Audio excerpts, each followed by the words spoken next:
What's going on, everybody? And thanks for joining us for another episode of the Halas Hangover, guys, with Four Star Chicago Sports. I am Brandon. This is Kyle. Kyle, what's going on? You know us. Sean's going to be joining us a little bit later, guys, for your favorite mock draft. We're probably going to do a couple of those. We do want to do a quick recap of the offseason so far, what the Bears have added and what they might still need, guys. That's what this show will be primarily about, how the Bears are going to fill the holes that still remain in this roster. And Kyle, break down the cap situation, see if the Bears could possibly still restructure some deals and make a little room to sign some other players. I know they're probably going to do some bargain signings regarding special teams and some depth signings on the defensive side of the football. All that and more, guys, after I find our intro video. How you doing, Kyle? Doing good, man. Doing good. Very, very convincing. Very convincing.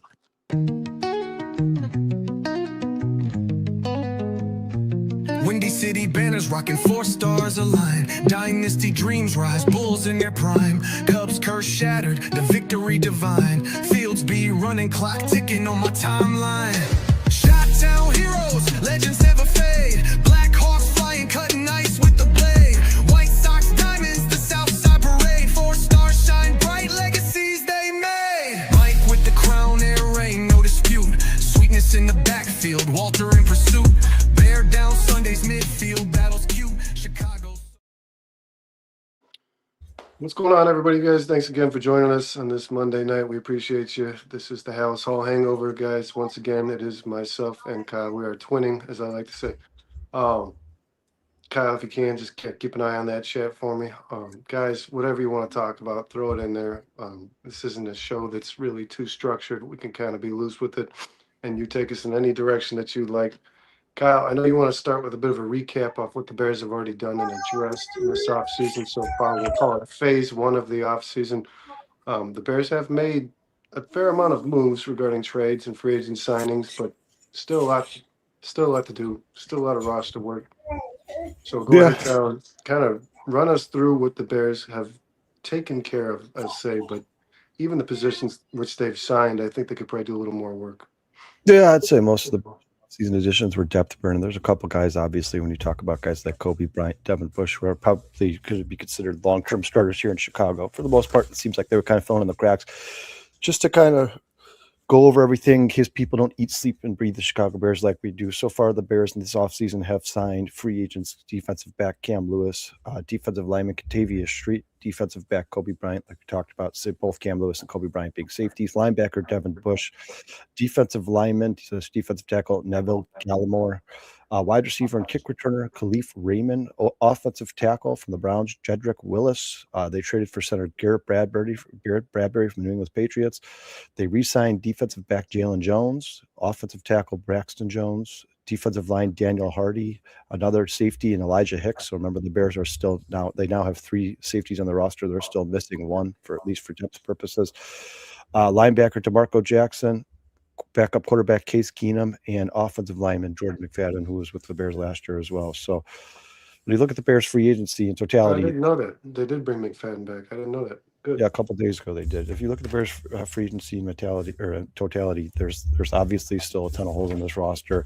We all know that the Bears were kind of strapped for cash this offseason going to 2026. That we knew that the salary cap situation was a little bit of a mess, but they've definitely added some depth. Brennan, I would like to have seen them add one more starting piece to the free agency as opposed to signing a bunch of guys who are basically, like I said, space fillers. We talked, Sean and I talked about this a couple Wednesdays ago. I wanted to see him sign 3 or 4 starters, like good quality starters, and then kind of go a little bit cheaper on the guys they are like deep depth guys.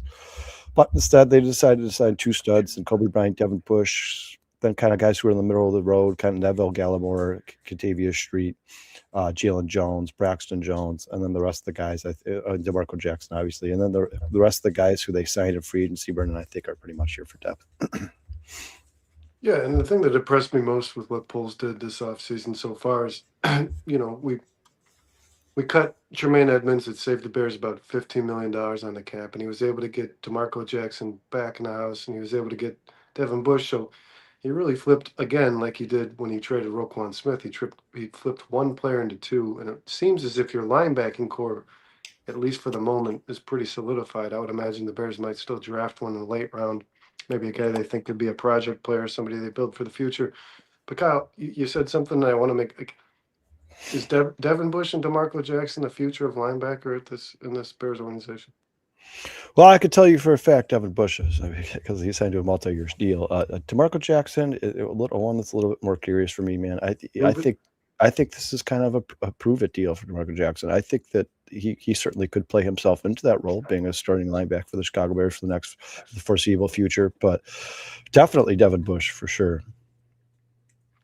Yeah, I would agree, and I like, and as obviously as Ryan Poles and Dennis Allen have kind of stressed and put emphasis on, this linebacking core is fast, and that's what I like. I think in order for Dennis Allen to run the scheme that he's going to run, we saw the drafting of Ruben Hippolyte, obviously a kind of a head scratcher. We all pondered that a little bit, but it was just a guy that was clearly one thing that stood out to you was the guy's fast. He ran a really solid 4.3 at the linebacker position, same as Devin Bush when he was drafted. And DeMarco Jackson added the speed on this team last year.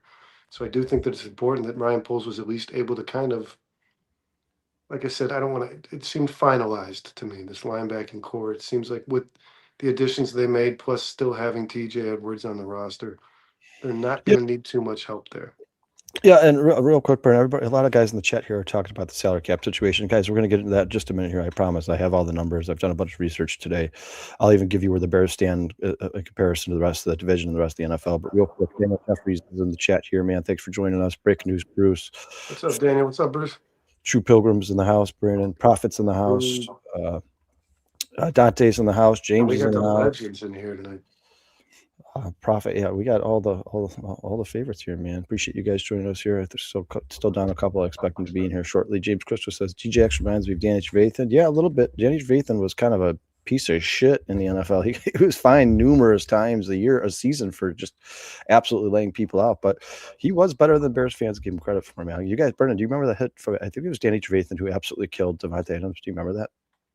Like absolutely. Yeah, I remember. Yeah, like destroyed his entire going life. high on just about everybody. That's the way he tackled. Prophet says Ryan Poles has been here for 5 years. His next restructure will be his first. Yeah, we're going to get into that in a little bit. It sounds like this year, Prophet, as much as I agree with you 100%, Brian Poles has never really restructured anybody. It sounds like this year he's not going to have an option, man. James Crystal's in the house. He says, hello, everybody. Phil says, top 4 Poles picks, defensive tackle, defensive end, safety, and linebacker. Yeah, I mean, I don't know if linebacker is necessarily a pressing need for the Chicago Bears now that, like Brandon said, they went and re-signed DeMarco Jackson. They brought in Devin Bush from Cleveland here, but it wouldn't surprise me at all if in the later rounds they decided to draft somebody that, like Brandon said, could sit on the bench and lay in wait behind Devin Bush, and they could probably kind of bring Edwards to kind of bring him along and groom him. But I wouldn't surprise me at all either way if the Bears do draft a linebacker in the late rounds or if they don't draft a linebacker at all, because I think they're probably happy with the current situation they have now.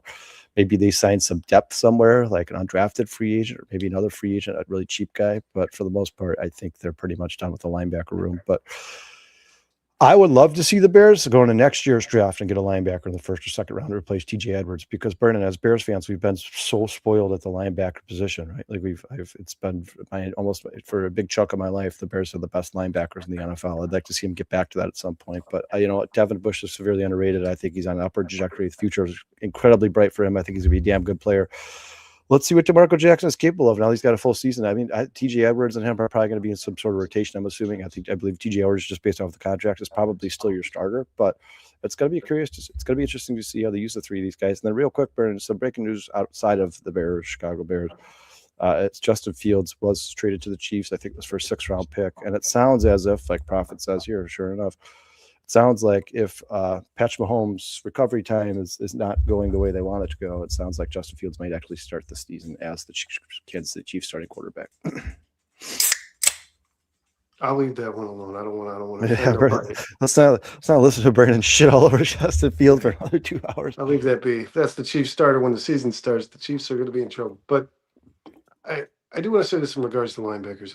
I wouldn't say that you're going to draft a linebacker with a top 4 pick. And the reason why is actually the one guy we really haven't mentioned. And I do want to see what DeMarco Jackson is capable of. I thought he seems like a playmaker, Kyle, which the Bears seem to, Dennis Allen has the tendency to like these guys, the guys who don't necessarily do their job the best as everyone else in the league. You know, the CJ Gardner Johnsons, the Nashawn Wrights, but they make plays on the football and they're able to create turnovers and sacks and change the game in that way. But I still think the project that is Ruben Hippolyte is not over yet. There's no verdict on that. I think Dennis Allen really liked Yeah. the kid. He had a Yeah. bad injury, but I do think that you're going to see him play some snaps on the defensive side of the football in 2026. Yeah, but I'm glad you brought him up because he's kind of an afterthought. I didn't even think about Ruben Hippolyte. He's certainly I don't the story has certainly not been written. I think that Dennis Allen drafted him for a reason. They liked him. If you watch the War Room film, they actually absolutely loved him. It was kind of concerning that Ryan Poles was joking around. He was like, "Do you think they're going to have any film on this guy? Because I don't think anybody expects us to draft him in the 4th round." I'm like, well, then that's not good. Then you shouldn't be drafting him in the 4th round, Ryan. But I still think that he's certainly a part of the future here. I think he's probably in the long run, due to his speed, probably going to be a better player on special teams. I don't know if he's ever going to be necessarily going to be a great linebacker in the NFL, but I wouldn't rule it out. And right now, Brennan, if you look at the current roster, the build-up, you have DeMarco Jackson, TJ Edwards, and now Devin Bush. I think that Ruben Hippolyte would probably be your immediate backup, right? Or Noah Sewell. I mean, I don't know about you, Brennan. I watched plenty of Noah Sewell last year. I wasn't necessarily impressed by him either. So And he's I'm gone, right? I think he's still on. I think he's still on I think he's still under one more. I think he has 1 year left on his rookie contract. 4 He was years. a 2022 pick. Oh yes, He might be a cap casualty, Brennan, because we're going to get into the cap here in a second, and somebody has to be a cap casualty at some point. Because as it stands right now, the Bears are currently $1 million under the salary cap. They are the second worst salary situation in the NFL. And real quick, Brennan, before we get into the holes of this roster, I've been a defender of Ryan Poles since this podcast started. And listen, I've also been the first to say that he is not perfect by any means necessary. He's made plenty of mistakes, a la Nate Davis, Chase Claypool. I mean, the list goes on and on. But he was also, you hired a very young GM in his mid-30s, learning on the job. You knew there was going to be some bumps in the road. But there is one thing I'm not happy about, and it's the fact that the Bears are now the second worst salary cap situation in the NFL. And if you look at the defense, they're still missing 8-9 players.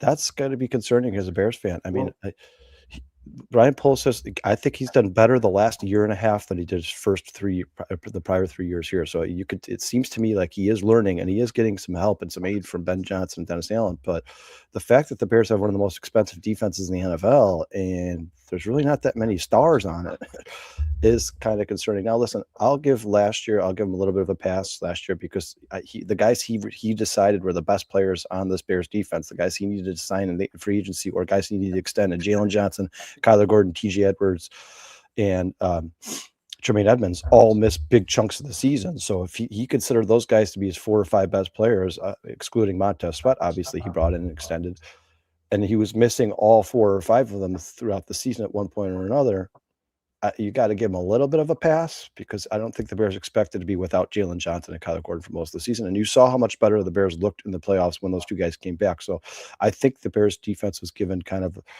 short end of the stick last year. I think if the Bears defense had been healthy all season, instead of being ranked 29th, they probably would have been closer to 17th, 18th, 19th. But that's still not good enough for a guy who's been here 4 years and has basically spent all of our money.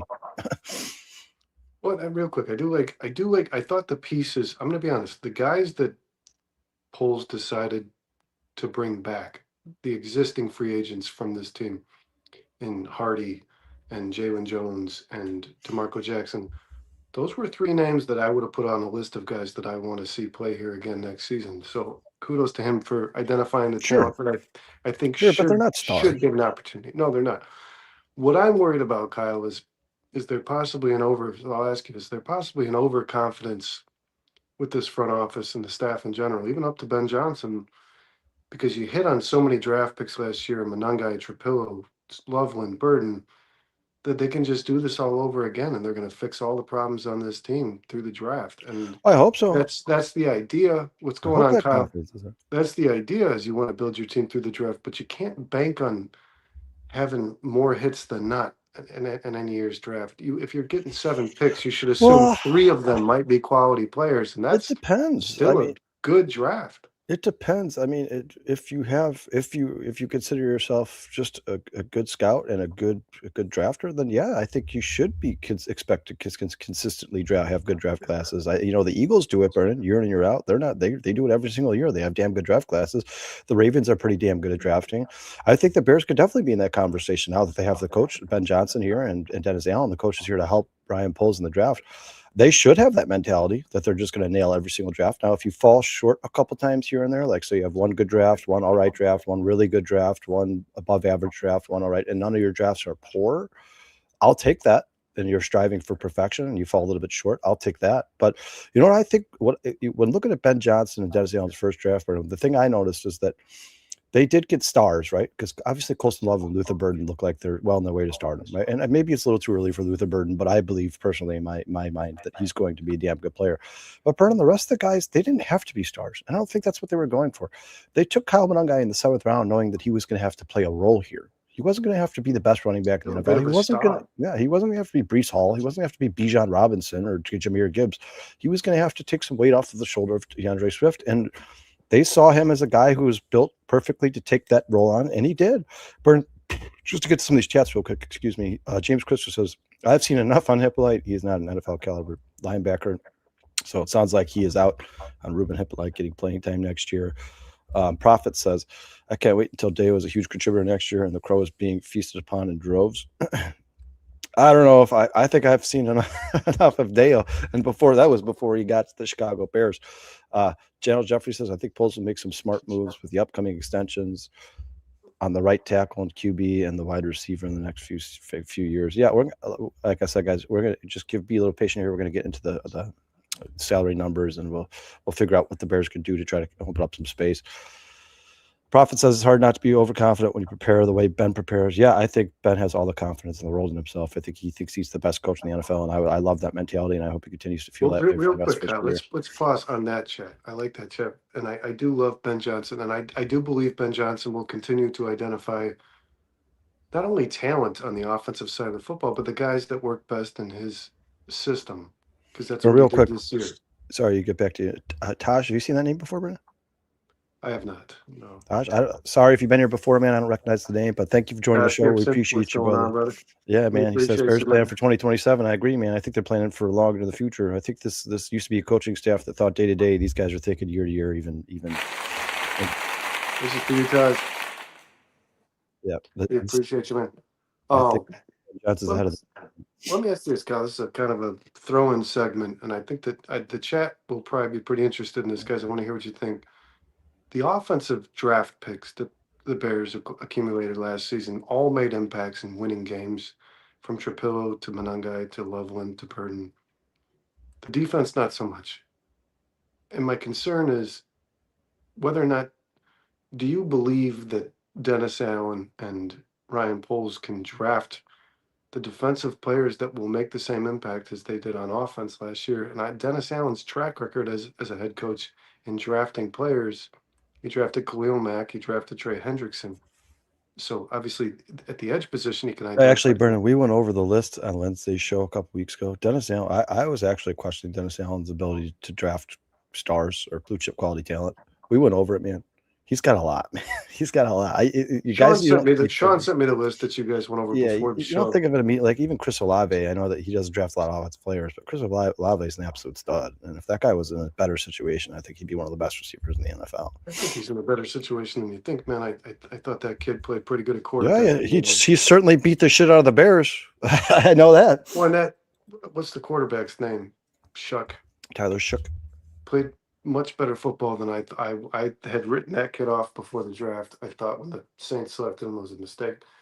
He played some pretty fucking quality football down the stretch, man. He was averaging I think there was 2 games back to back with 300 yards and 2+ touchdowns or something.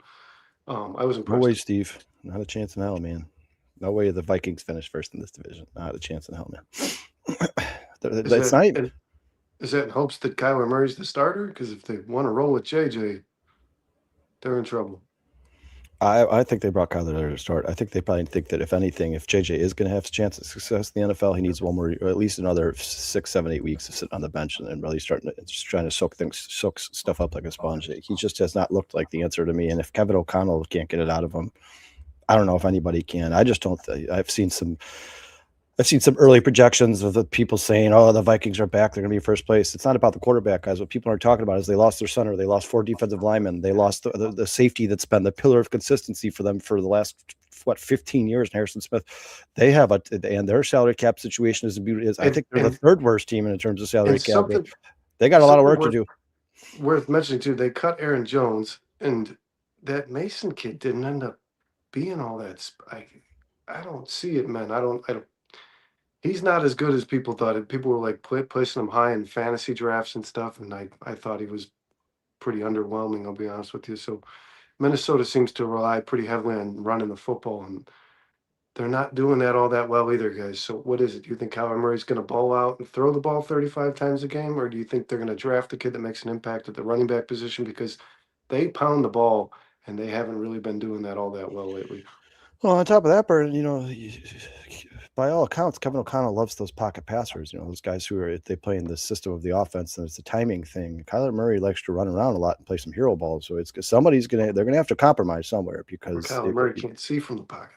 Well, and I just saw a stat the other day that Kyler Murray has basically the same amount of rushing yards per game in his career that Josh Allen does. That kind of gets overseen because he's never really healthy, but that's just not the kind of guy that Kevin O'Connell is used to. So I'm curious to see how that works out in Minnesota. I don't have a ton of faith in Kyler Murray. I know Sean on the podcast here, Sean Lugo, he's a fan of Kyler Murray. He thinks he could be better if he wasn't stuck in Arizona.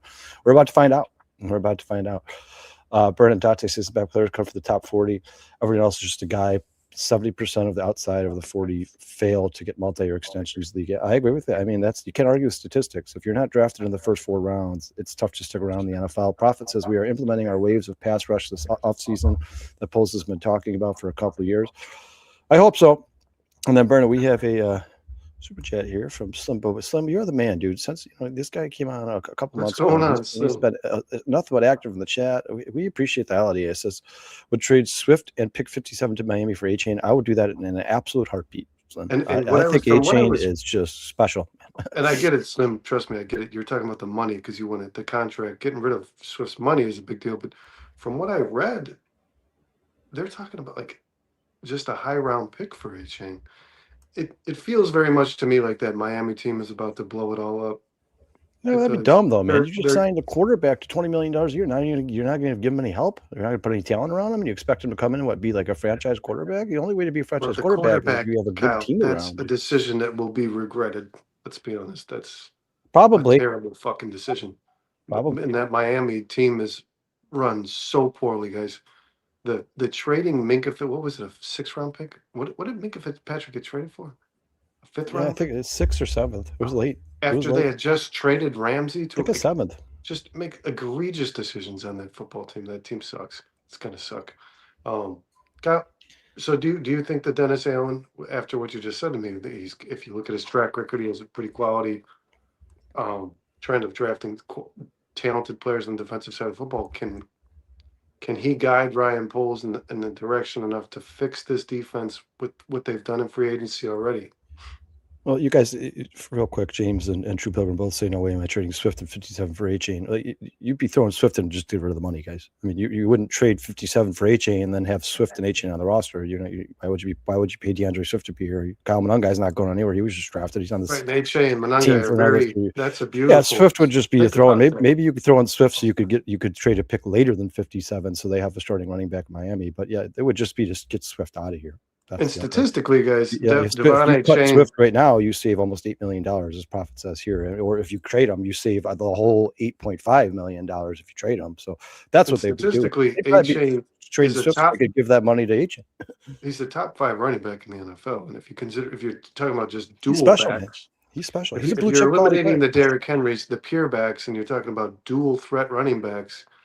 He's up there with these guys, with the John Taylors and Jameer top Gibbs, 10 running back in the Christian NFL. McCaffrey. He might be the best receiving back in the NFL. And now, very talented. I love Devon A-Chain. Yeah, and I love what some of you took the words out of my mouth. A-Chain's speed is unbelievable. Bernard, did you see the interviews at the Pro Bowl where A-Chain's walking up to every single player, all cornerbacks, linebackers, safeties, running backs, wide receivers, and he's like, "Who wins in a race, you or me?" And every single one of them, before he finishes the question, is like, "Dude, you? Are you kidding me? You?" Every single one. Some of them are like, if you gave me a 10-yard head start, I might beat you. Might. And it was never going to be 10-yard sustainable, head guys. start, But and you remember might beat him. this dude's rookie season, I think he averaged, it was an egregious number, Kyle. I don't know if you have it on the, like, it was like 12 yards per carry in his rookie season. I mean, it was pretty special. Special is a good word to use because there was nobody who I had an love that impact show. like he does with the ball in his hands. But I do concern myself, Kyle, with the ability to fix this defense strictly through the draft. It seems like free agency is kind of fading down. I don't know how many more moves Ryan Poles is going to make I outside think of it's it, Brian. I think just it's some it. depth guys. I do want to say this, guys. You needed to get you were going to let, which by the way, man, we could do a whole nother show on this. The money that some of these guys are getting, like Byard and Brisker, I don't know what went wrong. I don't know if they just weren't offered contracts here. Poles just told them, go ahead, walk out the door. It bothers me to see such little money paid towards, and we still haven't heard what Hicks got, Elijah Hicks, but if it's anywhere like 2 million and you let Brisker walk for 5, that's really frustrating. And I don't understand why Well, they Brian, would to be ever. honest with you, I bet you the Bears were just probably more weary of the concussion situation than every other team. They're the ones who had to sit here and deal with it. I mean, they paid this guy to be on the Chicago Bears for 4 years, and he played for 2. You know, on top of that, Brian, we heard Ryan Poles and Ben Johnson talk at the pressers after the season how they want this team to get younger. We knew they were going to do it. They were trying to get younger. I don't think I think they liked Kevin Byard a lot. Yeah, and Brennan, from what I understand, there was an offer on the table to Kevin Byard. He got to choose between New England and Chicago. Yeah, he said He he went chose New with England. Vrabes, I think he Yeah, called. because he loves Vrabel. And he loves him. That's like that was his man, dude. He credits Vrabel with a lot of success in the NFL. He said those were his best years. Maybe the Bears did. Maybe the Bears offered him more than the Patriots, and he was like, "Hey, I appreciate it, but Vrabel is my boy, and that's where I'm going. There's nothing you can do about played that." his best years here in Chicago. To be Brennan, honest with you. real quick, Brennan, KCP Sports Network. It says, "Can you guys one pride?" And I'm gonna guess that means the Patriots. Thanks for joining the show, man. Appreciate you. Brennan Dante agrees with us. He says, "Yeah, the Bears are trying to get younger and faster." Thanks for joining us, man. It's for you. Hit that like, hit that subscribe. We appreciate you tuning in. Please keep throwing stuff in the chat. Yeah, I think that is the goal, guys. That's the ultimate goal. It's like I said, the Bears haven't been very good at hiding this, and I think they made it rather obvious. They are trying to really define this defense in a way that Matt Eberflus never did, and it's having a vision and a direction to move forward. And Dennis Allen's made it very clear to Ryan Poles what he expects, what he needs, the same as Ben did last year, and it's speed. I mean, we can use a lot of different words, but it's heavily based around speed. He wants this defense to be athletic and fast on their feet. You got to admit, no matter how much we love Kevin Byard, guys, at some point, and I know I've been saying this for a long time, but he continues to be a badass, and he led the league in takeaway or return interceptions again. At some point, that age is going to start to catch up to him a little bit. Sean says the secondary needed an overhaul, and he says it was disguised by takeaways. I agree, man. I think they need to be more fundamentally sound. They need to be more of a lockdown unit rather than takeaways, because those takeaways just aren't sustainable, and sooner or later they're not going to come. And you saw it in the playoffs, guys. When the Bears had 3 takeaways or less, they lost football games, and that's exactly what happened against the Rams. Brennan, that's KCB Sports Network is from Detroit. He says, we're doing the same thing in Detroit, getting rid of old talent and getting younger. Yeah, thanks for joining the show, man. We love to have that outside perspective of Lions fans, Packers fans, Vikings fans. We get a lot of those guys on this channel. We appreciate the hell out of you joining us. Thanks so much, man. Brennan, we're going to have to go check out KCB Sports Network when we get a chance here, man. Absolutely. J2K says Dennis Allen is rebuilding the safety room. He wants guys who can cover crossing routes. Yeah, that's another thing, you guys. Is remember when Dennis Allen got here, Kevin Byard was here. Maybe Dennis Allen likes Kevin Byard a lot, but there's somebody he thinks fits his scheme better. And if that's the case, good for him, man. This is his defense now. It's up to him to fix it. So you got to give him the chance to get his guys here. James says, I think Byard took a pay cut to play for Vrabel. I agree with you 100%, James. I think that's probably exactly the situation. I don't know if you guys heard the interview where Kevin Byard was talking about Vrabel, but that might be the most complimentary interview I've ever heard of any player talk about any coach in my life. He obviously loves that guy. KCB says, I am subscribed. It's Smoking Jeremy B, just rebranded because now I'm covering more than just the Lions in Detroit. Well, thanks, man. We appreciate it. Appreciate you, Jeremy. Yeah, we'll get over there and give you some subscriptions as well. Hell yeah, man. I'll check out all your shit. Put all your shit up here, KCB. I'll go check it all out, man. Trading Stukes to replace Brisker is what Dante says. All right, Brennan. these chats are coming in faster. I can keep up, but we got to get into the salary cap situation. So please, guys, be patient Well, with me. I'm gonna try to. okay, real I'm gonna quick. try to. While we're kind of on the It's tough with actually only two people. well, before we do the mock draft, guys, I do want to talk about the CBS Sports mock draft that was released yesterday. It was a 3-round draft. A couple of writers put it together. I forget the guy who was one individual who published it, but pretty in-depth stuff. A grade on every player and why they were drafted, the team they were, and where. But yeah, Kyle, go ahead and start breaking down the money situation, which we all know is not very good. Yeah, so guys, right now the Bears are ranked second to last in salary cap space. The only team that's worse than them right now is actually the Buffalo Bills are still over the cap, which I believe they're going to be fined for because I think the deadline was yesterday. But the Bills are still $6 million over the cap. What the Bills can do though to get themselves out of trouble is their owner can use cash over cap, so he can pay that $6,400,000 in cash to the players that are owed it. So it's not necessarily a done deal yet, but they are the only team right now in the red. The Bears are coming second of last at $1.18 million under the cap. So you guys, that is without the rookie class. If the Bears want to sign the rookie class, they still have to either make a massive cuts or they have to restructure somebody. I know that Profit and I think it was J2K keep talking about how he's never really restructured anybody, guys, but he has to. At this point, Ryan Poles has to restructure somebody, and I think it's going to be Joe Tooney and Jonah Jackson. I think both those guys are going to be restructured. Cole Kmet is the name that I would expect to hear first, or even maybe Montez Sweatman. I mean, I know that the Bears don't like to push money back, but you're running out of options here, guys. I mean, you got $1.18 million to play with, and you still have to sign your rookie class, and then you need money. You need money, probably $12 to $15 million in the middle of the season in case you want to bring somebody in here due to injuries. Every team in the NFL usually goes into the season with $12 million to spend in case they have to add somebody in the middle of the season, like the Bears did with Shainka, or you see it all the time. The NFL. Yeah, exactly. You're going to have money to pay those guys as well. So the Bears, there's something coming for the Chicago Bears, guys, and I think it's going to be a bunch of restructures. Brennan, the Vikings are third of last with $5.9 million to spend in free agency. The Jaguars right behind them at 7.1, and the Dolphins 8.6. So those are your bottom 5 teams. Dolphins, Jaguars, Vikings, Bears, Bills have the least amount of money to spend, and the Chiefs are basically in that conversation as well. Those 6 teams have the least amount of money to spend in free agency, or I guess in general now, because free agency is basically over. Brennan, do you know the number 1 team in salary cap room in the NFL right now? Kind of probably surprise you a little bit, because it's a team that is pretty damn good already. So the Los Angeles Chargers have $63 million lost. Really? They have basically spent nothing offseason. Well, they gave Slater that contract last year. Well, and they brought in Keaton Mitchell, remember, and then they brought in. So there was one more guy that they brought in, Tyler Biadasz. Hey.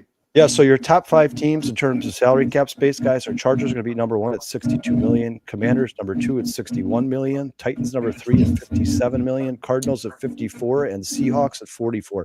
So yeah, that's scary that the Chargers and the Seahawks are in that conversation, because those are 2 damn good teams. They don't need any more help, man. Those 2, if the Chargers offensive line could stay healthy, I think they would have been a damn good team last year.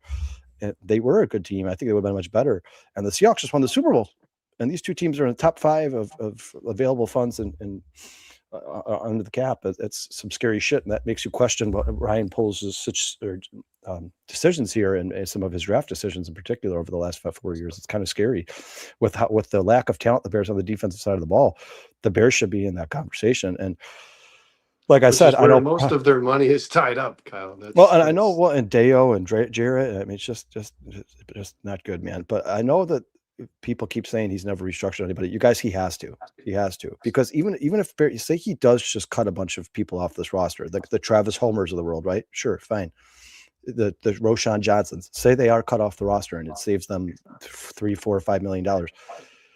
First of all, that's not going to be enough to sign your rookie class. Second of all, you still need to sign another 20 players. The Bears are still short 16 players, even after their draft class, even after the 7 or 8 players they get from the draft. And they're probably, a lot of them are probably going to be undrafted free agents. They're going to sign here for depth purposes, but you got to pay those guys too, even if it's league minimum. You have to pay them $850,000. What is the roster mark after free agents, Kyle? 68? What's that? 68, right? That's your roster mark after free agency, 68 players. No, you're talking about going into like training camp? Before the draft, I believe it's 68 players. I don't think there's necessarily like a hard. I know going into training camp they have somewhere close to 90. 90, but you're not necessarily those Yeah, guys. that's post. There's no That's post guaranteed draft. pay. That's post draft because you're going to sign about 15 to 17 undrafted free agents. You're going to draft the Yeah, seven and or then you eight get guys. those, and then you get those thresholds where like you got to cut down to this 75 by this Yeah, time. You have to cut down 75 to this. is the first cut, and then 58 or 53. But I think it's 68 players on the roster before the I love it. I love it, KCB. I absolutely love it. He says Packers fans can go. You guys can finish it off for yourselves there. You get fucked. Yeah. Simple Sean, what's Hoodie going on? says, Real really quick, guys. dominant. Sean joined us for the show. He's Yeah, what's up, Sean? enduring the pain that is Yeah, Sean's a foot trooper, now guys. on Sean's a Twitter. trooper. Sean basically just had his toe cut off and reattached, and he's here. He's fighting. Making it through. Sean, I can't keep up. I'm glad you came in, man. This chat is absolutely on fire. Paul, thanks for joining the show, man. He says, I wonder if Allen plans to use Cam Lewis as a version of Tyrann Matthew, similar size. Sean, you cold? It's freezing in this garage. Sean and I looked into Cam Lewis's numbers, guys. Based off of what I've read and what I've seen and watching the tape, I think he's a deep depth piece, man. Who's that? In a special team or Cam Lewis. Cam Lewis. I don't like yes. anything about what I watched outside of special teams, man. Special teams maybe a special teams captain, a good time contributor. If he has to play regular role, man, we're gonna be looking at Nick McLeod, maybe a little bit better than Nick McLeod. Sean, you know what? I remember the comparison I made on Wednesday. He's like the Travis Homer of the secondary room, right? Like you don't want to see him on the field at any point. He's here to play special teams, but if in a case of emergency situation, he would probably be your only option. Yeah, Dante, we are going to do a mock draft at some point tonight. Real quick, guys. Sean, I'm glad Sean's in here because he knows more about it than I did. I didn't get a chance to read a ton about it, but Sean, something we haven't talked about since we were last on. Vernon, you guys didn't do the barely there on the bare minimum on Thursday, did you? We did not. No, Dustin had some family members under the weather. Yeah, so you guys, since we were last on, Sean, I know you have more information than I do. The Bears did show up in troves at the Oklahoma Pro Day. So, Sean, do you want to talk about some of the guys that they were there to maybe take a look at or visit? I mean, I'm a big fan of Grayson Holton, man. The more I looked into him and watching his tape, man, that dude's really impressive. I know another guy they were looking at was Mason Thomas, and I mean, I wouldn't say I'd be disappointed. He looks explosive. I don't know how you guys feel about him. I'm not like over the mountain, over the hill for Mason Thomas. Grayson Holton, though, man, he fires off the line, explosive, can play multiple positions, something that he's looking for. Kind of an undersized guy, but a little bit lower than, Dennis Allen's looking for 260. He's at like 245, 250, I believe. So a smaller guy. But again, when you look at nose tackles, Aaron Donald was about that size, and I think that guy turned out to be pretty good.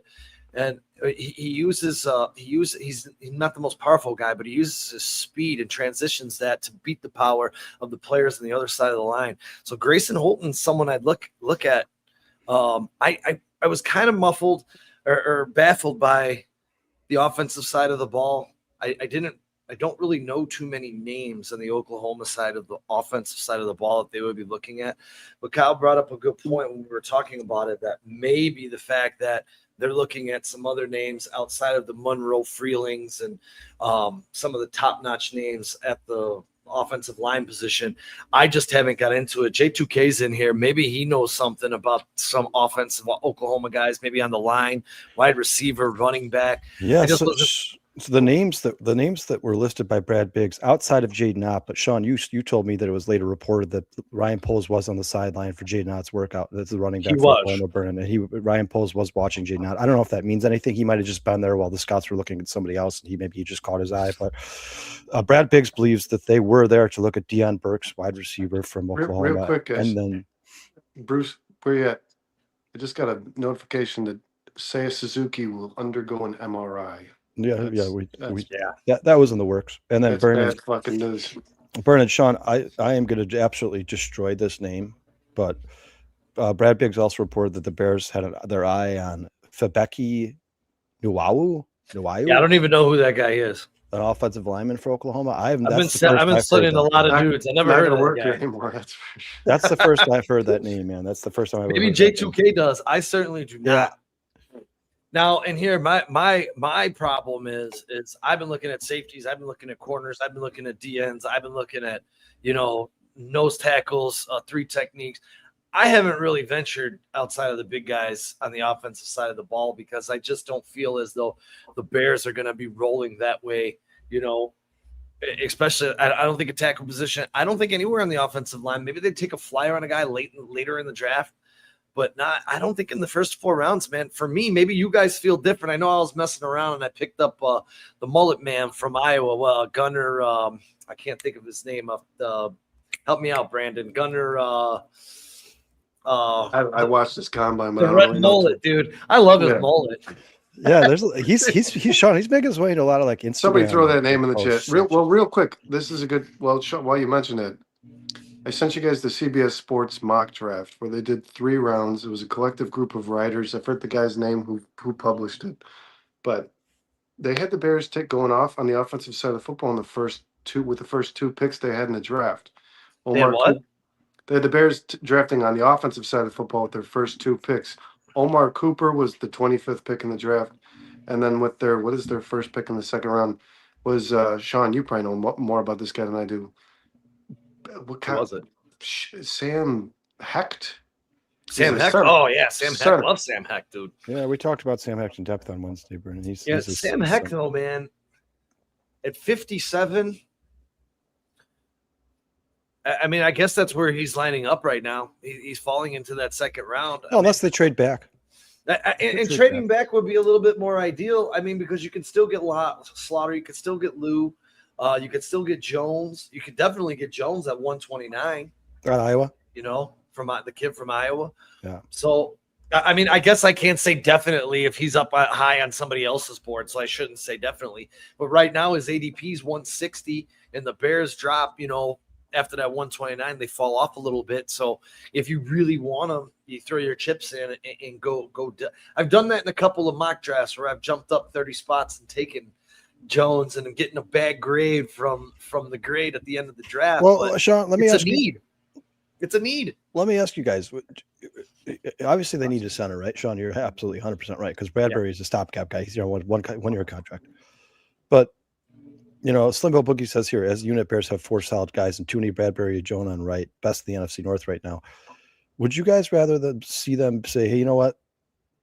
Let's maybe extend Bradbury for a year and wait on the center and let's go draft left tackle? Because as of right now, that's probably the weakest link on this Bears offensive line. I know a lot of people have high hopes, and Sheldon Brakens, whatever his name is, the guy they got from the Browns, but you know, going into this, isn't it Wills?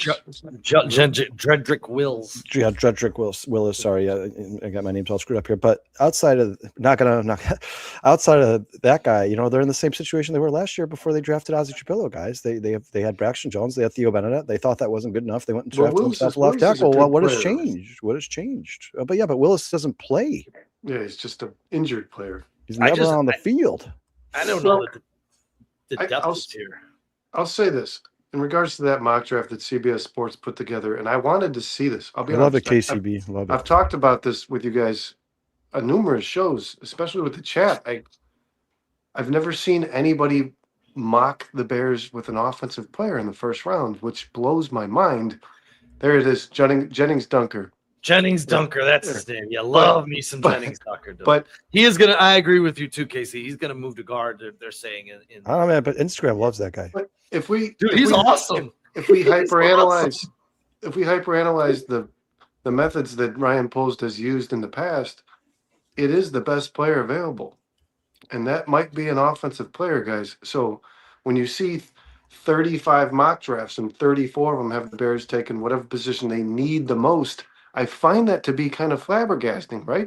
Sean, Kyle, I mean, is that the trend that the Bears have kind of followed as in suit? I think if there's an offensive guy out there that Ryan Poles and Ben Johnson deem the best talent available, you better wipe that defensive shit goes out the window. I'll say this. When it comes to 25, I think things have changed a little bit, because if you're looking for a guy who's going to fix your sack issues or your consistent pressure issues up the middle, I don't think Kenny McDonald. Yeah, I don't think Kenny McDonald's that guy for you. And if Peter Woods and falls off the board, Caleb Banks is definitely going to fall off with his 3rd broken foot in 4 years. Obviously, something's going on with that foot. Another guy I like, I don't know if the Bears would value him at 25, is Christian Miller. He's kind of a linchpin in the middle who kind of is good against the run, can get to the quarterback. So, you know, for me, I did see that the other day, Brandon, in the offense, and I kind of just blew it off when I saw Mark Cooper because I'm like, there's no way. There's no way, man. I'm if- sorry. Not possible. For me, if you look at it and you take that piece of the pie away and say, okay, if your nose tackle's there, your 3 tech's not there, you don't like a safety there because maybe you can get him at 57 or 60, but we still need another quarterback, and you have a Trey Dan Stokes or one of these higher end cornerbacks that are still on the board. Maybe you shift and you take a cornerback and fill that big need.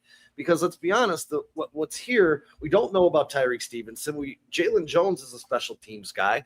You have Jalen Johnson and you have Kyler Gordon. Outside of that, your corner position's pretty thin.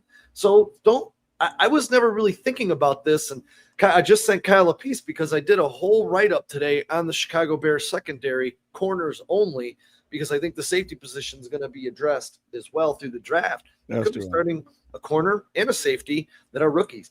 I don't know, man. You guys tell me what you think. Sean, there's no way they're I drafting a think, and I don't think they're going to draft off need. I don't. I think if Ben Johnson tells Ryan Poles in that 25th spot, this guy, if it's Omar, whoever on the offensive side of the football, this is the best talent that's available. I think they will draft there. But Sean, I've been thinking this since the Kobe Bryant signing. I think you're going to look very, very closely at the safeties available when the 25th pick comes. And obviously, you're going to weigh that compared to the talent that's still available on the board. But if you believe that a safety who's available there is, some of these guys ranked in the top of the list here, the 3 safeties we all know, the 3 guys we've talked about consistently. If one of those guys is there, and we don't know what's going to happen with Downs. Who knows? Because he's, you were the one to release the injury that he suffered and what they found during the combine. If one of those 3 safeties is there at 25, I would say the talent is still as strong as the need, right? Yeah, dude, if Caleb Downs is there, you got to take him. That guy was, by all accounts, projected to be a top 6 pick in the NFL draft. Listen, we saw this last year with Will Johnson. The guy was projected to be a top 10 pick. Everybody's like, oh, he's got this degenerative knee, blah, blah, blah, blah, blah. He was drafted in the 2nd round by the Arizona Cardinals, and he looked like one of the best players in the NFL. Like, maybe you only get him for 6 years because of some bad knees or something like that. But if it's 6 years of what I saw out of Will Johnson, I'll draft me Caleb Downs, man. And I saw a couple of people in here say, maybe if we trade back for Christian Miller, I mean, the Bears are picking 25th. He's an early 2nd round pick. He's a top 40 player in this draft. If you take him at 25, I don't find that as an egregious error because you don't pick again until 57. He's not going to be there. So if you identify Christian Miller as that 3 tech you're going to build your line around, you take him at 25. Would I be wrong in saying that if that's the guy you envision, especially seeing that after the combine, he's being ranked as a top 40. So you have to weigh, hey, we're at 25. We don't pick again to 57. We want this guy. He's not going to be there. Is that good logic or am I thinking crazy? Yeah, I mean, if you can find a trade partner who's like, hey, we'll trade back. We'll make a trade with you guys. You guys could go back from 25 to 29. And maybe something like that. Something like that. Sure, yeah. But I mean, you certainly don't want to trade too far back because then you're not going to get him. And Sean J2K says right here, Christian Miller will be a Chicago Bear. I think he wanted an exclamation point there too. J2K said that. That's a fact. That's And J2K is going to hate me for this. Miller will be a Chicago Bear. That's what it says. Hey J2K, let me ask you, where do you think they're going to take him? 25? You think, or they're going to trade back? What are your thoughts? Romy says Bears trade back and take Christian Miller. The kid that I'm falling in love with. You guys are all on the same page here, boys. I'll tell you really quick. I've been working on a full Christian Miller mock-up the last couple of days, and watching this film, I'm falling more in love with him than I was when we originally did our D-tackle show 3 weeks ago. Sorry, Brandon. No, you're good, man.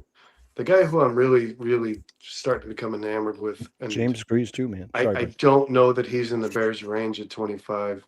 We talked about Caleb Downs, and what's the other three? What's the guy with three names? He's got a Emmanuel McNeil Warren. Emmanuel McNeil. Thieneman is a kid that I would love I like Thieneman. The more I keep watching on this kid, man, and you hear about the players coach or the coach's player thing, the extension of the defensive coordinator's mind, the captain, the voice in the locker room. This kid just blew the combine away. He really, really impressed me, and he's a physical, athletic freak. And if you add that to the attitude this kid has and the things that you hear about him from the coaching staff, he's going to be a pro, guys. He's going to be a pro. And I don't know if the Bears are going to be able to get him. I think he's going to go a little earlier than 25, but I wouldn't hate it.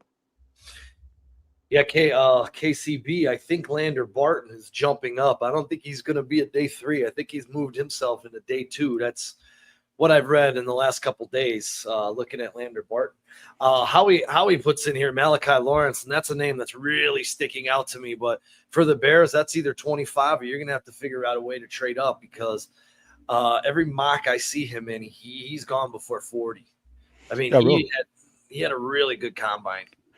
Real quick, just to get some of these chats. Sorry, guys, they're coming in so fast, man. We appreciate the hell of you guys. It's just really, really tough to keep up with you. I'm not complaining by any means necessary. We love you guys, man. But J2K says Christian Miller, TJ Parker, and Anthony Hill are 3 guys I think will target. James Christo says Zion Young is better than Parker. Broski says cornerback will be one of our top 3 picks for sure. JJ misses games and looked slow last season. Tyreek last year, rookie deal, and Bears aren't paying him. Gordon misses games every season. Man. I have to say, Slim Boogie and I are on the same with Kyle Lewis. Yeah, we talked about this the other day. Sean had opened my eyes to this guy. Sean, this is Slim's second super chat today, man. We thank you, Slim, man. You're the shit. Yeah. Hey, Slim, you know what I always say at every podcast I do, whether it be by the Cubs or Bears, every great Chicago sports team has a good Kyle, man. So certified badass. Just not every Chicago podcast. But no, Sean really opened my eyes to Kyle Lewis, and I think the thing that's important about a player like that, because I agree with you, Slimbo, and I said to these guys, Sean, I think this is a guy we kind of need to draft at this juncture because he's very, very versatile. And the Bears are going to need some players that can move around a little bit because they're hurting in a lot of different ways in a lot of different positions. If you get a guy who you can plug in at safety and move the linebacker, it solves more problems than one. And I think that Dennis Allen should be considering guys like those, the tweeners, if you will. Yeah, and he is a tweener at 6 foot 225, man, but he fits that profile of a guy we watched win a Super Bowl, Nicky Manwari this year. I just love his hybrid safety. He play big nickel. There's so much I love about Kyle Lewis. I just know he's not going to be a Bear because the Bears never pick the dudes that I'm absolutely in love with. They did what they did with Roshan Johnson, and we know how that worked out. So we're gonna really. I appreciate you, Broski. The very split. You either love or hate this Thieneman kid. There is no I'd be happy. Yeah, it's funny you say that. I've noticed that because you guys do more. It's because he's white. It's the white singing. Because he's white. But there really is no in between when it comes to him, man. People in the chat are either like, man, it would be amazing if he fell to the Bears at 25, and then other people are like, that guy sucks. Like, I don't want that guy anywhere near the Chicago Bears. It's crazy how it's insane. It's like black licorice. Either you're like, this is the most disgusting shit in the world, or you love it. Hey, I'll be honest, dude. My 3 favorite safeties in this draft are Downs, Halsey, and Zakai Wheatley. So, I mean, I like Thieneman. I love what he did at the Underwear Olympics a couple of weeks ago. And I J2K, I see what you say about his tape. I didn't think his tape was that bad. Everyone has a couple bad games, but whoa. I mean, Halsey's a little bit under KCB. Whoa. He says, tell you what, take Mike Washington Jr. at your second round pick if you need a running back. He's 4 times better than Price. That's the first I've heard that. People love Price, man. Oh, I don't know about that. Love Price. I can't help but think don't fall in love with the Underwear Olympics. If Price remained in college, and I'm sure Sean will agree with this, if Price remained in college for another year, he'd be the college's best running back. Right? He'd be the NCAA. You got my pick. Yeah. Howie says 129, Landon Robinson. I would love it. I have a piece coming out on him really soon as well. I've been on Robinson and Sean, your Yakis write-up was awesome, by the way. Oh, thanks, man. Appreciate it. Guys, go check that out. Go check out 4-Star Chicago Sports on Facebook. Check out the website, guys. Sean is constantly writing these bios. It takes a lot of work and a lot of time.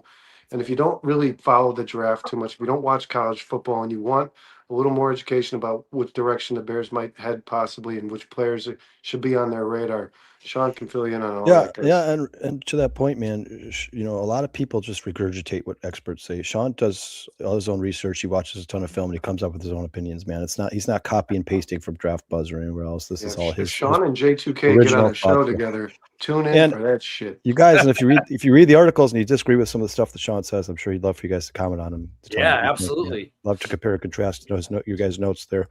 Yeah, by the way, man, real quick. My guy Kyle today jump on and Brandon jump on I think it was Windy City End Zone and said he would like Yakis, but he takes too many plays off.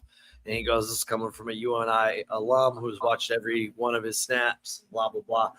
I haven't watched every one of his snaps, but his fucking tape is amazing.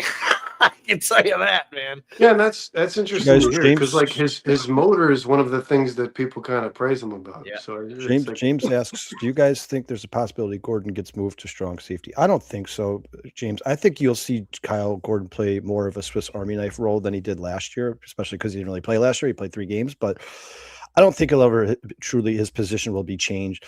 I think they'll just kind of let him roam in space a little bit. He's going to be a guy who's used in blitzing packages. He's going to be a guy who's used in the nickel. He's going to be a guy who kind of plays like a hybrid outside linebacker, maybe a little bit of safety, but I don't think his position would ever actually be changed. I think he's going to be their nickel corner for the foreseeable future as long as he's here. But remember, we did hear Dennis Allen talk about him a lot before he got here, and he said that's a guy who I can use in numerous different ways. So I do expect his role to grow next season if he could stay healthy. I would expect that Kyler Gordon almost eliminates TJ Edwards. I'm going to be honest. I don't. When you're talking about re-signing DeMarco Jackson, you're talking about the addition of Bush, and you're talking about the speed they've added to this defense. Kyler Gordon is a part of that, and I don't see for any reason why you would take Kyler Gordon off the field. I really don't. I don't. Unless the guy's just taking a breather. I don't like the Bears. And he might take himself off Gordon on the sideline. I don't love it. You guys, James and Prophet both say that Halsey is their pick at safety, man. So and I'm with Howie.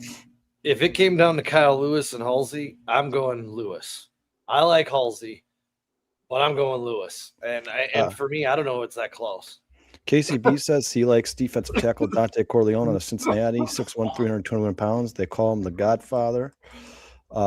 James says both is Corleone. Both Penn State running backs are fit for the Chicago Bears.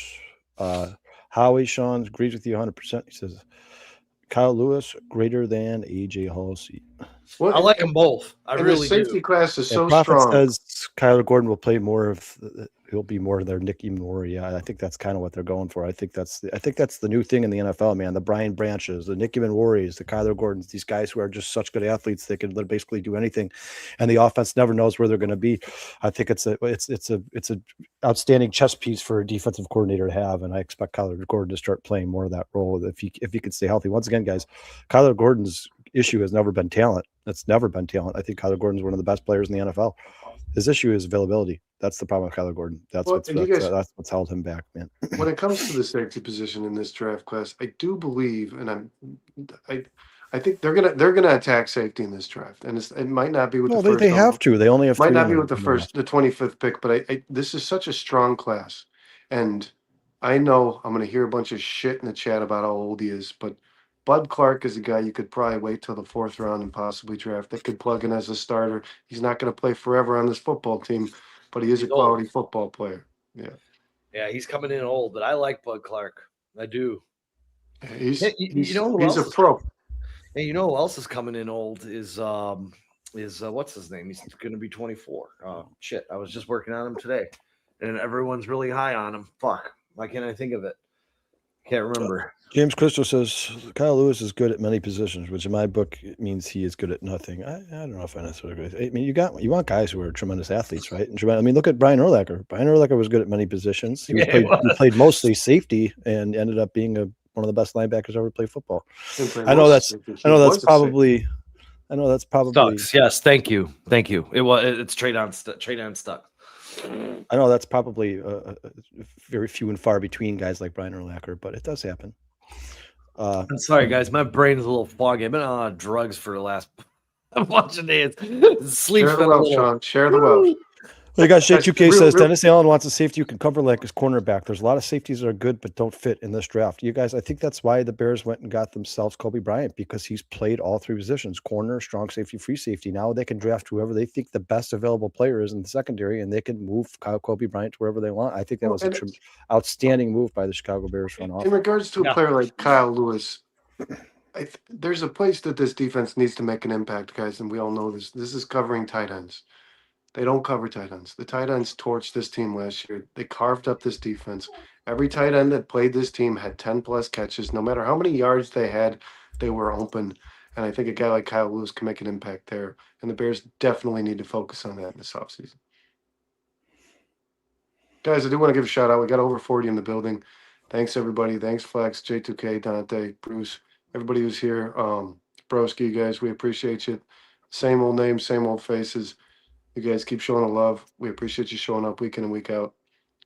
James, I agree with you. Bryant was Bryant, Devin Certified Bush. badass. Yeah, Bryant. I agree with both of them, James. Bryant and Devin Bush are both very good signings, and I think they're both only getting better. Man, that's one thing I loved about those two signings for Ryan Poles. I think he saw guys that you're paying for what they haven't done in the They NFL. get the $40 million bag. He Dude, better I know. damn well be a good player. I know that's They been when they got asked paid. man, but if you look at the last two seasons for Kobe, the last two seasons for Kobe Bryant, Devin Bush, those guys are clearly playing much better than when they were drafted. I mean, they're both looked like absolute badasses last year, and if they can carry that over to Chicago and add that speed to the defense, I think those are two huge monumental signings for Ryan Poles. Maybe two of his best signings as a Chicago Bears GM. All right, guys. Do you guys want to get these mock drafts, or you want to talk? Day in and day out practice against mobile quarterbacks, and they struggle desperately to defend them. You know what? Real quick, before we move on to mock drafts, yeah, I wanted to touch on the secondary situation really quick, just super fast. Yeah, go ahead. You guys been talking about it a little bit before I came on here, and I've seen a lot of fans on X, Facebook, all upset. Brandon was a little upset. That these contracts that Byard and Brisker received, the Bears didn't match. Now, we just spent the last 2 years talking about how Brisker couldn't cover a tight end, couldn't cover himself in a blanket. I don't love Brisker. So I don't. And then when you look at the age, and you guys touched on the age, I heard you guys touch on the age as they get older. You think they're going to slow down. And I think sometimes when you look at the interceptions, yes, did Byard make some good plays on some balls? Absolutely. Jumped some routes, made some plays, was able to get some picks. Some picks fell to him for sure. Well, going into 34 years old, and you take away this past defense from last year, 29th in total yards, 27th against the total defense, 27th against the run, 25th against the pass, 23rd in points, fourth most total yards allowed, fourth most yards allowed per play, 11th most passing yards allowed at 38.63. So they were right in the middle of the league with a subpar a subpar secondary. Fifth most passing touchdowns allowed in the league. That's a problem. They allowed 32 passing touchdowns last year. We know about the rush problem, sixth most rush yards, fifth most rush yards allowed per attempt. But the basis of this situation is when you have these guys that have these high reception rates, when a Tyreek Stevenson, even a Kevin Byard, who were average. They weren't like elite. And when you look at Kevin Byard and say at 33 years old, his numbers are equaling out to average. At 34, you expect that's going to decline. It's not going to go up. So not re-signing him for $9 million, not a bad idea to me. Brisker, we've been on these shows before we're even a podcast. We'd sit at the bar and yell and bitch about this guy, how he couldn't cover anything. Can't cover a tight end. You might as well just throw it right at him because it's going to give it up. Sometimes he was poor at tackling because he was looking for the big hit instead of shoring up the tackle and taking the person down. I like Brisker as a player. I really do. $5.5 million. I think they improved. Now, Kevin Byard or Kobe Bryant should be Kevin Byard's direct replacement at free safety. So who you're going to get at strong safety is going to tell you what you're going to shore up when you have Kyler Gordon, Kobe Bryant, Jalen Johnson, and maybe Tyreek, maybe who else in those other two positions. I don't think the secondary myself is personally that far off. And I think the addition of Kobe Bryant, the subtraction of the two that were subpar in coverage, I think the Bears might have slightly got a little bit better. I'm going to leave it to the side for right now because I want to wait to see what those other two parts are, whether they're a decent veteran free agent signing they draft that other safety or vice versa. I'll wait and see. But I don't think the Bears secondary has fallen off as far as people think. And don't forget the mystery factor of Zav Frazier. I did a deep dive into Zav Frazier today. This guy's coming in with comps to Tyleika Woolen, who everyone wanted the Bears to sign. So at 6'4", 200 pounds, you already have this guy on your roster. We'll have to see how he plans out. There's some X factors. There's some Terrell Smith too, Sean. And Terrell Smith. There's some X factors. There's some mystery. But I think the Bears secondary is a lot closer than what people think. That's just my personal. I think. Well, Sean, I love what you saw. We talked about this real quick. You saw the fruits of their labor. I mean, you filled this defense full of guys who make plays on the ball but don't do their job all that well. Nashawn Wright, C.J. Gardner-Johnson, Tremaine Edmonds, Javon Dexter. These guys can get to the quarterback. They can take the ball away. But when it comes to just staying sound and keeping the offense honest, they're not fucking there. They don't do their job with play in and play out. They can make plays on the ball, which is tremendous because you're leading the league in takeaways. But when it comes to just playing a quality quarterback that's not going to give you the ball that much, they got burned. And it's a problem. And there's 2 points that have been made in the chat here that I absolutely love. Dante Sean said, Kevin Byard, you're not going to be playing Geno Smith every week next year. The Bears got real lucky with their quarterback schedule last year, and a lot of they were playing the Shedeur Sanders of the world that were giving the ball 3 or 4 times a game. You're going to start playing the Josh Allens next year, and you expect Jordan Love to be better. Kyler Murray's going to be better than J.J. McCarthy for sure. You're not going to get as many turnovers next year, guys. You can't expect to live off of that year in, year out. On top of that, if you look at Dennis Allen's the way he restructured the New Orleans defense when he got there, they were number 20 or 31 in the league. He got them into the top 10. It was by playing fundamentally sound, tight football. That's how they became one of the best pass defense units in the NFL, not by taking the ball away, but not giving up a high completion percentage to the opposing quarterback. And I think that's the easier way to have sustained success, because it's tough to live off turnovers because you never know when you're going to get them. Sometimes the ball just doesn't bounce your way. I think you're better off building a unit that's much better in coverage, and it's much tougher for the opposing quarterback to find space. Yeah. Great. Rather than that Shedeur Sanders throws up a Hail Mary and it falls in the Bears' lap. That's not going to happen all the time. You're going to start playing much better quarterbacks at some point. The Bears had, people talk about the Patriots and their road to the Super Bowl. You guys, it's not like the Bears played a bunch of future Hall of Fame quarterback last year either. They didn't. Real quick, J2K, I think Terrell Smith is still kind of an unknown. I don't know. Spencer Rattler. Spencer Rattler is probably better than people give him credit. I don't know that the verdict is out on Terrell Smith. He looked like a pretty quality football player to me. He did suffer the injury, unfortunately, but when he had time on the field as a very young player, I like Terrell Smith. I thought he made some. Well, I'll say this, because I just saw that J2K said he thinks that we draft a cornerback. Don't forget, Zaffre was drafted in the 5th round last year, pick 169. He did have a great relative athletic score, 936. It was 179th out of 2,761 cornerback. So it was not in the upper percentile, but not in the lower percentile. It was like right in that above average. And then when you look at him, he took a similar journey as the guy that I just talked about, Woolen, with 4.3 speed, 6'3", 186, ran a 4.39 40. This guy wasn't injured. It was personal problems. My point being with Zav Frazier, wouldn't you consider, and maybe I'm wrong, maybe you guys answer this, wouldn't you consider Zav Frazier a draft pick this year, even though he's been here for a year for the Chicago Bears at the quarterback? He was a red shirt. That's exactly what Zav Frazier is. He's a luxury. I mean, he's a guy who you didn't have last season. You found a way to make it to the playoffs, and now he's just like a bonus. And people keep talking about how the Bears secondary is in trouble. It's this overhaul and all this. I think the Bears secondary is still probably the strongest unit outside. Unit outside of tight end. Oh, it is. I think that tight end's definitely their strongest unit because they have the best 1-2 punch. No, and defense, Kyle. The front 7 is where the problems are. Yeah, I still like the Bears secondary a lot. To that point, guys, I want to ask you guys both real quick since I have you here, okay? Considering all the free agents and all the re-signings the Bears did this and the extensions the Bears gave out this season, you're talking about DeMarco Jackson, Elijah Hicks, Case Keenum, Jordan McFadden, Devin Bush, Neville Gallo, Khalif Raymond, Kobe Bryant, Catavia Street, Cam Lewis, Jedrick Willis, Garrett Bradbury, Jalen Jones, Braxton Jones, Daniel Hardy. Considering all those guys that they added this offseason, Give me your top 3 positions of need, and give me your top 3 positions of that what you would consider a luxury, but you'd like to upgrade at, like maybe running back or wide receiver or corner, but like not necessarily like a huge need for the Chicago Bears, but you would love for them to upgrade that position at some point. So give me your top 3 positions of need, and top positions of 3 positions where you think the Bears would be okay next year, but if they could afford to, you'd love to see them upgrade. I think your tackles are your need, your nose tackle, your 3 technique, and your left tackle. Those are your needs.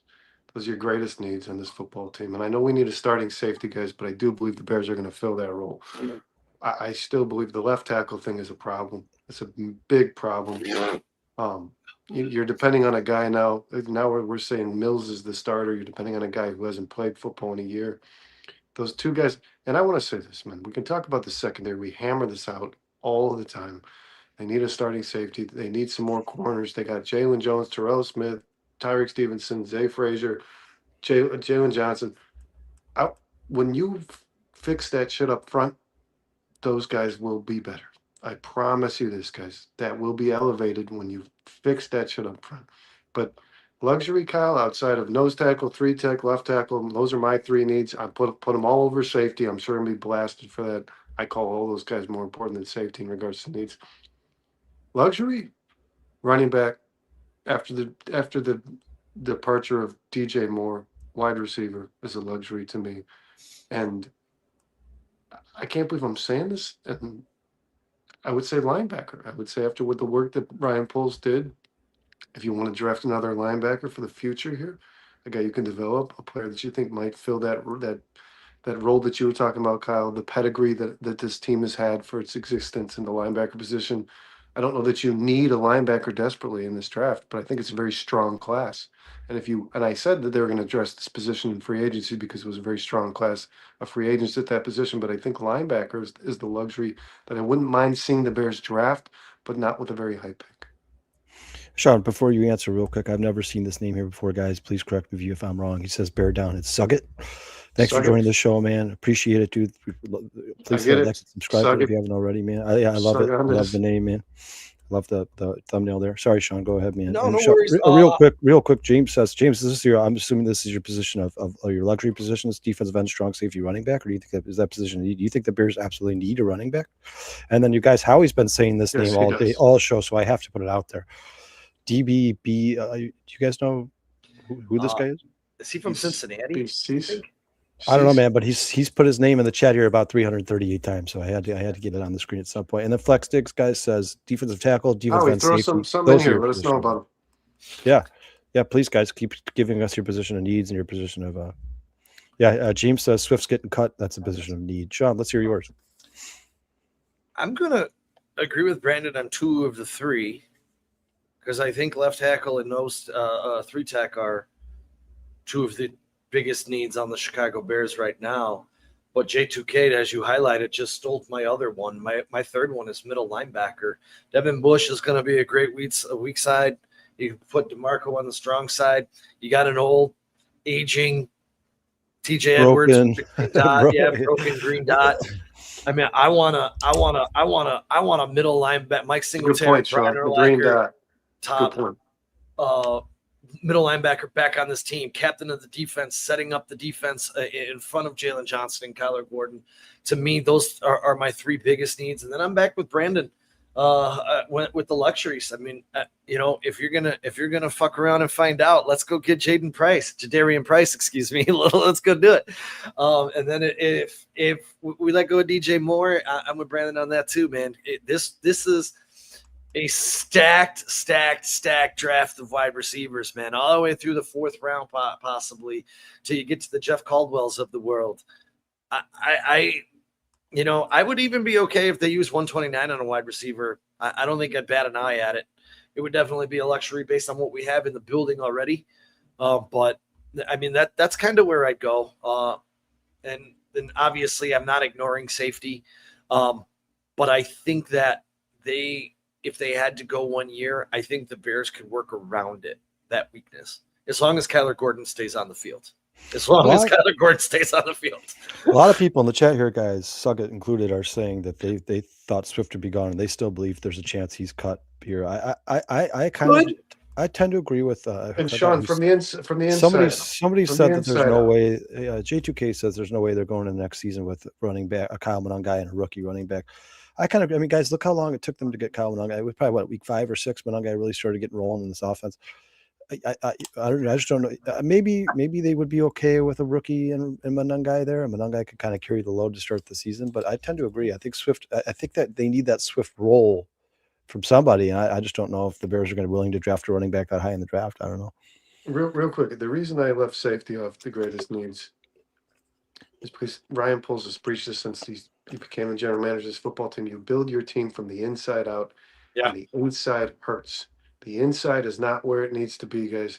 I do believe, again, the back end of this defense is a quality unit with the guys you've got already, even missing the safety that you have there on the strong side. Those guys will be better if you have some push in the middle up front. Absolutely. Those if you have the Hey, nose tackle, James. the 3 tech, all the guys behind them get better. The 4 teams, guys, that made the NFC and AFC championship games had the 4 best ranked units at the defensive tackle position in the league. That's gotta scream something to you. It's huge. It's So, huge. And, it's- and James, we do realize that's why Brandon and I said 3 tech, because if you get a 3 tech, Booker and Sweat are going to knock your Get socks better. off and how good they are. better. Immediately get better. Immediately improve. I certainly believe 100%. Austin Booker is not a finished product, and I think No. people have been talking about him or looking at him like he is. He's Such. about to I think he's going to get better. I think Austin Booker, it might be sneakily under the radar, might be one of the best players on the Bears next year. Yeah, I agree with you, Kyle. I love his, him. his, I his absolutely- I like metrics, it. I his love it. metrics I are love and it. analytics are pretty outrageous. Yeah, If dude, you he was really- getting to the quarterback. If this Yeah. dude learns how to finish, Well, he's and maybe going to be Sean, 12 to 15 sacks a year, man. to your guys' point, if the Bears can get a 3 tech so that the quarterback can't step up in the pocket, Yeah, it's that's going the to be thing. much easier to That's finish. what burns them. That's what burns Booker every time. If you get around the edge and the quarterback Yeah. has the luxury of just stepping forward, it's really hard to be an effective edge in the NFL, guys. It really is. And with that being said, if you were to take a guy like McDonald, who's not going to fix your pass rush necessarily, but he's going to stabilize the middle of that line and get some push. And take up 2 a- blocks, Sean. Yeah, Take take up a two double, blocks. a double Nobody, team. nobody on this defense can consume 2 blocks, and that's what's killing Gallimore them might. too. Gallimore might. Kyle, what do you think? What's your 3 positions of need? Your 3 positions of luxury? Well, to be honest with you, something I was curious to ask you guys about. I mean, I agree that defensive end, defensive tackle are probably your top 2 on defense without a question. But I mean, I actually would consider linebacker a position of need over a position of luxury. And I love excluding the left tackle. This is no. mind blowing. I mean, if I'm doing the whole team off of the defense, yeah, left tackle is number 1 for me. But people are also getting sick of me here saying that. I've been talking about this for 3 years now, guys. Like people are like, people "All are right, getting Kyle, sick of the way the Bears have yeah, addressed we it. get it. You like left tackles. Yes, I do. And it was kind of concerning to me. Somebody put in the chat earlier, I forgot who it was. I apologize, but the Bears have the best offensive line in the NFC North because they have these 4 studs and then or 3 studs, and then Bradbury is certainly serviceable. But the thing that's concerning to me is the one position you don't have on there, to me, is the most important. I think left tackle of all the Wright's awesome. Darnell Wright's awesome. Joe Tooney's awesome. Jonah Jackson's awesome. I like Bradbury. I think he'll fit in, but left tackle is the most important. So, it's awesome that the Bears have those 4 guys and they have their anchor and I think Darnell Wright is kind of like your tone setter now. I think he's kind of earned that right. I think he's that guy who's just bullies the opposing defensive line, but you need a left tackle, guys. You need a left tackle. And at some point, the Bears are going to have to get that right. And I think it's just bad luck for the Bears that Ozzie Shapiro tore his patellar tendon. If you're talking about positions of luxury, I think everybody should be pretty much the same. Running back is certainly a position where I like DeAndre Swift. I like Kyle Monangai, but I want our Jahmyr Gibbs. I want our Bijan Robinson. I want our Saquon Barkley. I want our Derrick Henry. I want that guy, man. And the Bears, the reason the 2 positions I absolutely would love the Bears to upgrade, guys, is you think Bears football, you think running back, middle linebacker. That's what you think. You think Brian Urlacher, Matt Forte, Walter Payton, Gale Sayers, Dick Butkus, Mike Singletary. That's what you think. Whenever you talk about the Bears, that's what I think what generally pops up in people's minds. I'd love to see the Bears get back to that point. It's maybe not this year because the Bears have so many needs, and that's something that Ryan Poles has to eat because he's the reason they're in this situation. But I hope at some point the most important position on the defense for Dennis Allen becomes the middle linebacker, and the most important position on the offense outside of Williams, Caleb Williams, and left tackle for Ben Johnson becomes the running back. Oh. That's what. Well, That's and, what I and want. real quick, guys. I should have said this. I should have said this, and what makes this offense special to me is not the 12-man personnel that a lot of NFL teams are running nowadays. It's the 13-man personnel. They did not resign Durham Smythe. Another luxury that I think you might require to make this offense hum is that tight end that goes out there and gives that. Remember what they did at the goal line in the playoffs, guys, when the Packers brought out that small package and Smythe and Loveland and Komet all went outside. Smythe was a part of that. Now, Smythe's not a big receiving tight end. He's not a guy that you can rely on for Caleb Williams as an outlet, but he made a big impact. And just the ability, knowing that he could receive the ball was huge. And the 13-man doesn't work all that well if you've got some bum at this position. I would love to see the Bears sign some undrafted free agent tight ends that might be able to provide, because Durham Smythe was a piece, guys, that I don't know about you. I really wanted to see back here in Chicago. Yeah, but Vernon, you could probably get that guy. Remember, there was a tight end we liked a lot on the Bears last year. Yeah, I think he ultimately got signed by the Jets, but he was really good in the preseason. Joe Wilson. Yeah, so I think the Bears can find that guy as an undrafted free agent. You know, you're talking about that number 3 tight end. I don't think necessarily have to go find somebody in free agency. You guys, real quick, we have not. He's got to be a blocker, kind of. Got to bring up one of Phil's. Phil's our boy, man. He says pressure up the middle causes most problems for any QB. I agree. I think Vernon, is 100% agreeing with you. He's talked about that at nauseum on the podcast here, and then Sean and I have also talked about how important the 3 technique is for this team. You guys want to get in these mock drafts or anything else you want to talk about? Yeah, Sean? just really quick with Paul. I hope this to be true. I don't see it, but Gotta stay healthy, man. He's got to stay healthy. Hey, man, I won't sell anything short. And they're not getting luck at left tackle health as of late. I'll tell you this, guys. If Willis wants to make money in the NFL, like generational type money in the NFL, I think it's Wills. Wills. If Jedrick Wills wants to make generational type money, this is his chance. This is it, because the Browns weren't in a rush to re-sign him. He's missed a ton of time early in his career. If he wants to be that left tackle who gets 15, 20, $25 million a year, this is it. This is it. This might be one of his last chances. What does the NFL stand for, guys? Not for long. You better prove it this year, Wes. Throw in the chat if you can for me, guys. What do you think about my assessment of the 13-man personnel that Ben Johnson, I think, made? What made the difference from this? It separated this Bears team from everybody else in the league. Durham Smythe played a much bigger role than people give him credit for. When I rewatched the all 22s, all that stuff, he was a really, really Kyle said, fundamentally sound football player, and it's the blocking that made the difference. I really think the Bears are going to have to address this position. It doesn't need to be in the draft. They don't need to draft somebody high, maybe a 7th-round pick. But I would love to see, compared with Cole Kmet and Colson Loveland, once again, a tight end that can actually make a difference somewhere on the field. It might not be as a receiver because you've got that taken care of with the 2 guys you've got. But I think that the 13-man thing, guys, if I'm not crazy, is the difference between the Chicago Bears and the rest of the NFL. And that 13th man was Durham Smythe. So make that count. Well, they're definitely going to play a lot of 12 and 13 treat that with some priority, please, in this offseason. They're going to continue to play a lot of 12 and 13 personnel, which most of you guys, I'm sure, know that it means 1 running back, 2 tight ends, or 1 running back, 3 tight ends. You're going to see a lot more of that next year. So, yeah, he's going to be replaced. Vernon, Paul Martin says, I wouldn't mind Jonnu Smith. Howie says, Steven Carlson, Sure. Question mark. Yeah, Carlson. I would Jonnu Smith. Oh God, I love Jonnu Smith. Sure, yeah. That would be amazing. Somebody who you don't got to go throw the bag at anyone, and you don't got to spend a Agree with you, James. That's the way you keep talking about defensive tackles, man. And I appreciate you guys' input, because to me this is very important, and I think it's an overlooked element of this Bears team. And I thought Durham Smythe was the one who provided it. And when you talk about the 13th man, which is the Bears do this the best, better than anybody in the NFL, that guy is important.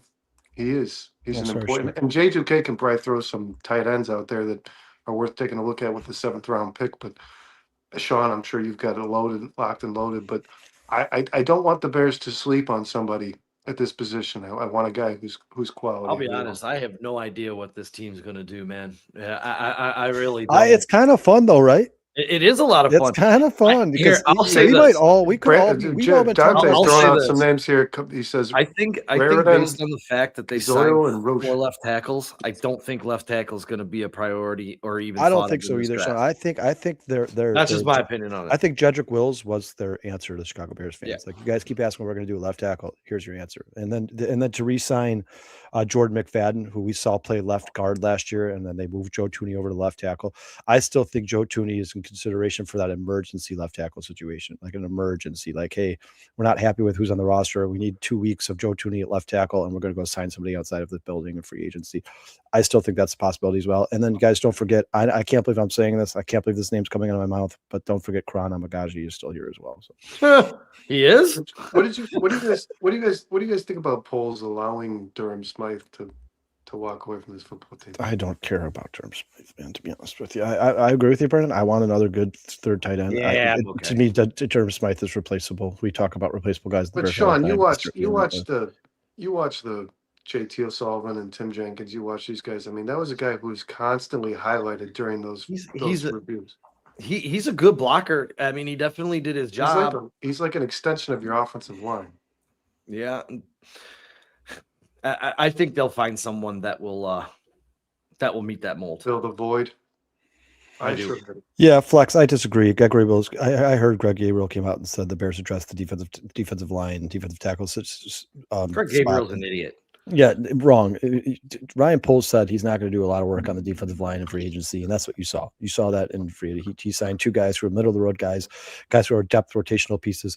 This defensive line is going to be built. I think both lines, by the time it's all said and done, and Caleb Williams is extended here, I think both lines will be built through the draft. I think your future center is going to be drafted. Your future left tackle is going to be drafted. Darnell Wright was a draft pick, and I think your defensive line is going to be drafted this year. I think 3 of the 4 guys will be drafted this year. Let's face it, guys. What do you guys think the odds are that Montez Sweat is still on the Chicago Bears when Caleb Williams gets his $500 million extension? Probably slim to none. Probably. I don't think he's getting extended. So, yeah, this defensive and offensive line will mostly be draft picks because they're cheap. They're cheap. The hope is that when Caleb's getting that deal, you're getting a guy who is an effective passer, Max Crosby type player, somebody who can make an impact at that position that you don't got to pay for another 4 years. All right, boys, let's do this. You guys ready? John, did you start it already? Yeah, we're up on 25. All right, guys, pick 25. Sean, who's available on the board? Let's see here. Can you guys see it? I can't see you. So, yeah, I can see it. What position we want to look at? Kyle, keep an eye on the chat. Guys, yeah, chat. Jump in here, man. What do you guys think? There's a lot of. I mean, we talked about it right now. Let's look at tackle first. You got Christian Miller at 37.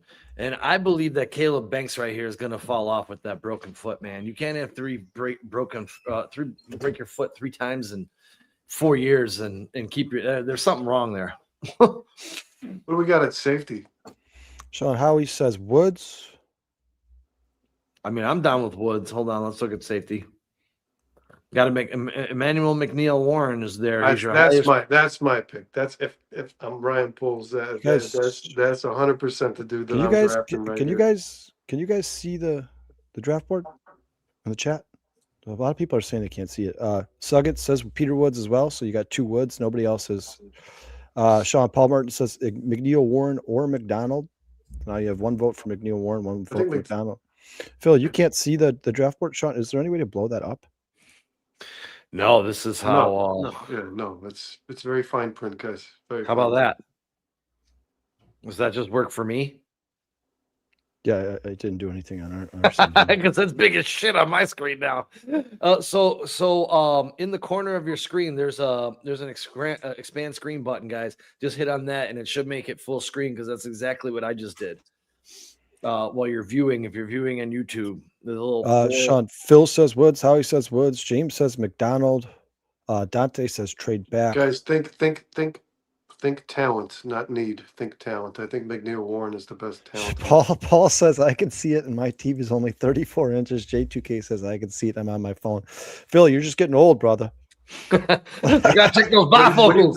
Let me ask you this: who do you think? Who's the best talent on the board? Not need. Who's the best talent on the board? Between these 5, I'd probably go. If we're talking Bears need, Peter Woods, Christian Miller, No, exclude need. Exclude need. Who's the Mm, best talent on the? Let's look at wide receiver. Look at who's the best talent on the board. This is the way the Bears are going to pick this pick. Sean I'm Pilgrim telling you says that right now. PJ Parker. wide receiver is. I just clicked on wide receiver. The Oh best. yeah, we're available- past it. We're guys- past it. Howie's past not it, Sean. Howie's not going to give up on this guy, man. No, Casey Concepcion. His best athlete is Beast Cisse. Yeah, wide receiver. We don't got Omar Cooper. We don't got Lemon. We're past it on wide receiver. But who's the best? The Bears are going to take the best talent on the board here. Sean, can you look up where this guy is ranked overall? Who?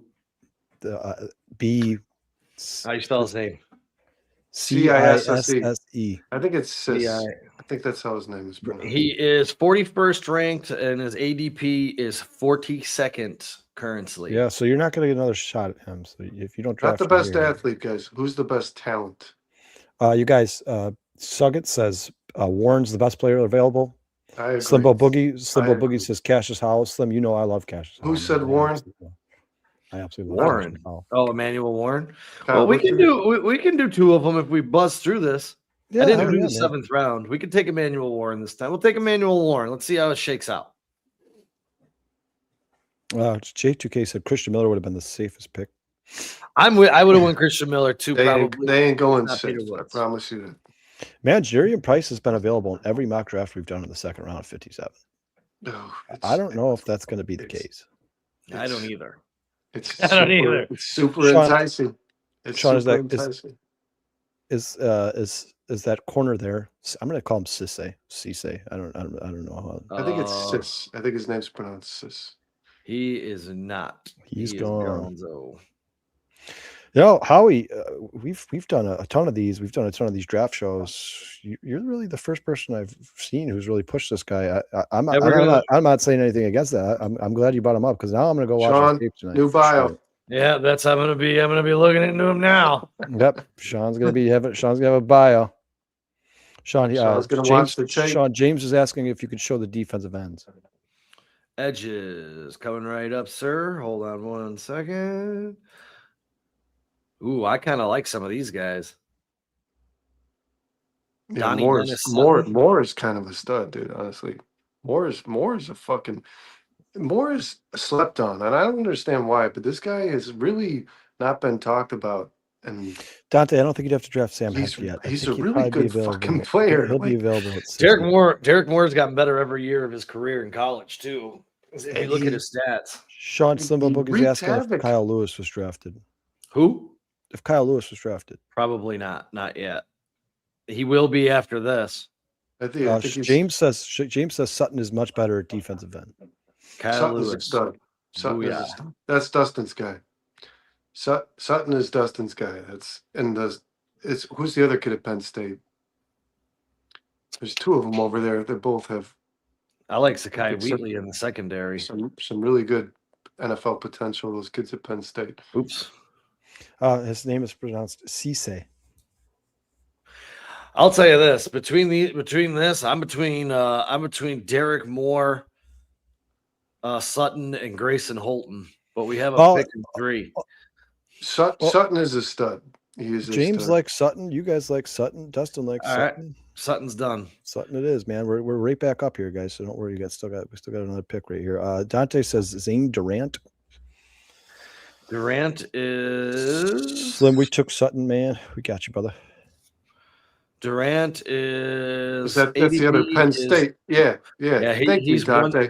192. Yeah, he's way down there. That's the other Dante. Penn State Way edge, down though. there. Those two kids, man. Those two kids are a problem. Both of them. Sean, we need a we did safety end, right? So probably defensive tackle time right now. Grayson Holton, baby. You got Holton, Jackson, Orange, Benny, Corleone, Proctor. We're at 60. So, I mean, if we're drafting off ADP, you see him right there. We have a trade in the books. There. Slimbo Boogie says if you can get him late at 80, go for Go for who? 89 Kyle Lewis if he's still there. So if he's still there, we'll take a look at it. Let's see. True Pilgrim says Jake Alday's a stud. Paul Martin says Price, more offense helps the defense. Is Price still there? He's probably gone now, guys. RB price. Yeah. He's the Oh. best player. He's the best player available right now. Yeah, I mean you're getting a steal there because he's ranked 56 and you're picking 60, so that would be. I just don't think he's going to be here at this cost. Dante says, "Boo, this draft blows." Where's my man Dustin? Dustin's having some family issues, but he'll be back next week. Man. Dustin's No, on the that's road. great. Dustin wasn't able to make it back today because of the weather, guys. But Dante, Zane Durant. If you guys haven't, go YouTube Zane Durant's combine. My God, that dude is a freak of nature. He really. J2K says Anthony Hill falling in these drafts is wild. Suggett says Halton is better than Orange. I like Holton, man. I can tell you right now, based Interior on offensive line, this is probably your last chance maybe to get a Hecht, Connor Liu. Slaughter's a little bit down. Logan Jones is still there. But this is your range coming up with your next pick if you want to draft the center. You guys looked at left tackle? Offensive tackle. Yeah, no thanks. And Caleb Tyrion is the best. I'll be honest. Robinson better than Zane Durant. I'll be honest with you guys. I just started doing another mock-up on Markel Bell here to get out in the next couple of days, and I'm starting to like him a little bit, man. Markel Bell rings a couple of bells for me, man. John Dante is saying Markel Bell's a stud. Dante is saying Kyler Bell question mark. Who? Skylar Bell, sorry. Skylar Bell question mark. I don't know what that is. Wide receiver. Yep, he's number one on the board. Bryce Lance, 62. ADP is 98. The Huskies? Who does Skylar Bell play for? You guys, I can't see a Bears drafting a receiver in the first 3 rounds. I know that sounds crazy. I know because Ben Johnson loves his weapons, but I just don't see it, man. I think there's just too many pressing needs. Drafting a receiver I'll tell you in the guys first this round. right. I'll tell you guys this right now. Antonio Williams, man, if he falls to that 89 pick for the Bears, that might be a steal of this draft. I don't understand how this guy's falling off the map so much. This guy is a top 3 prospect in this wide receiver class. It just seems to be an afterthought. Or Lance. Lance is up at 98. Fucking freak. That kid's a freak. Lance is Christian Wilson that stays healthy. So we taking here at Remember 60. that. Should we go You got to go defensive tackle. Or Christian Let's go Watson, Holton. sorry. Let's go Holton then. Oops, I that's think the you wrong. have to. You guys just spent 20 minutes talking about pressure up the middle. Here we are like, oh, the It's receiver, done. running It's back. done. It's done. 129, boys. Well, Sean, is Kyle Lewis there? Because Howie says I'm Landon gonna Robb say I combines doubt was it. better than Zane. I don't know who. Okay, I'll have to look at Landon Robb. No, but I'll tell you this: Aiden Fisher still How is. you seem like a connoisseur of college football. You seem like you know your shit.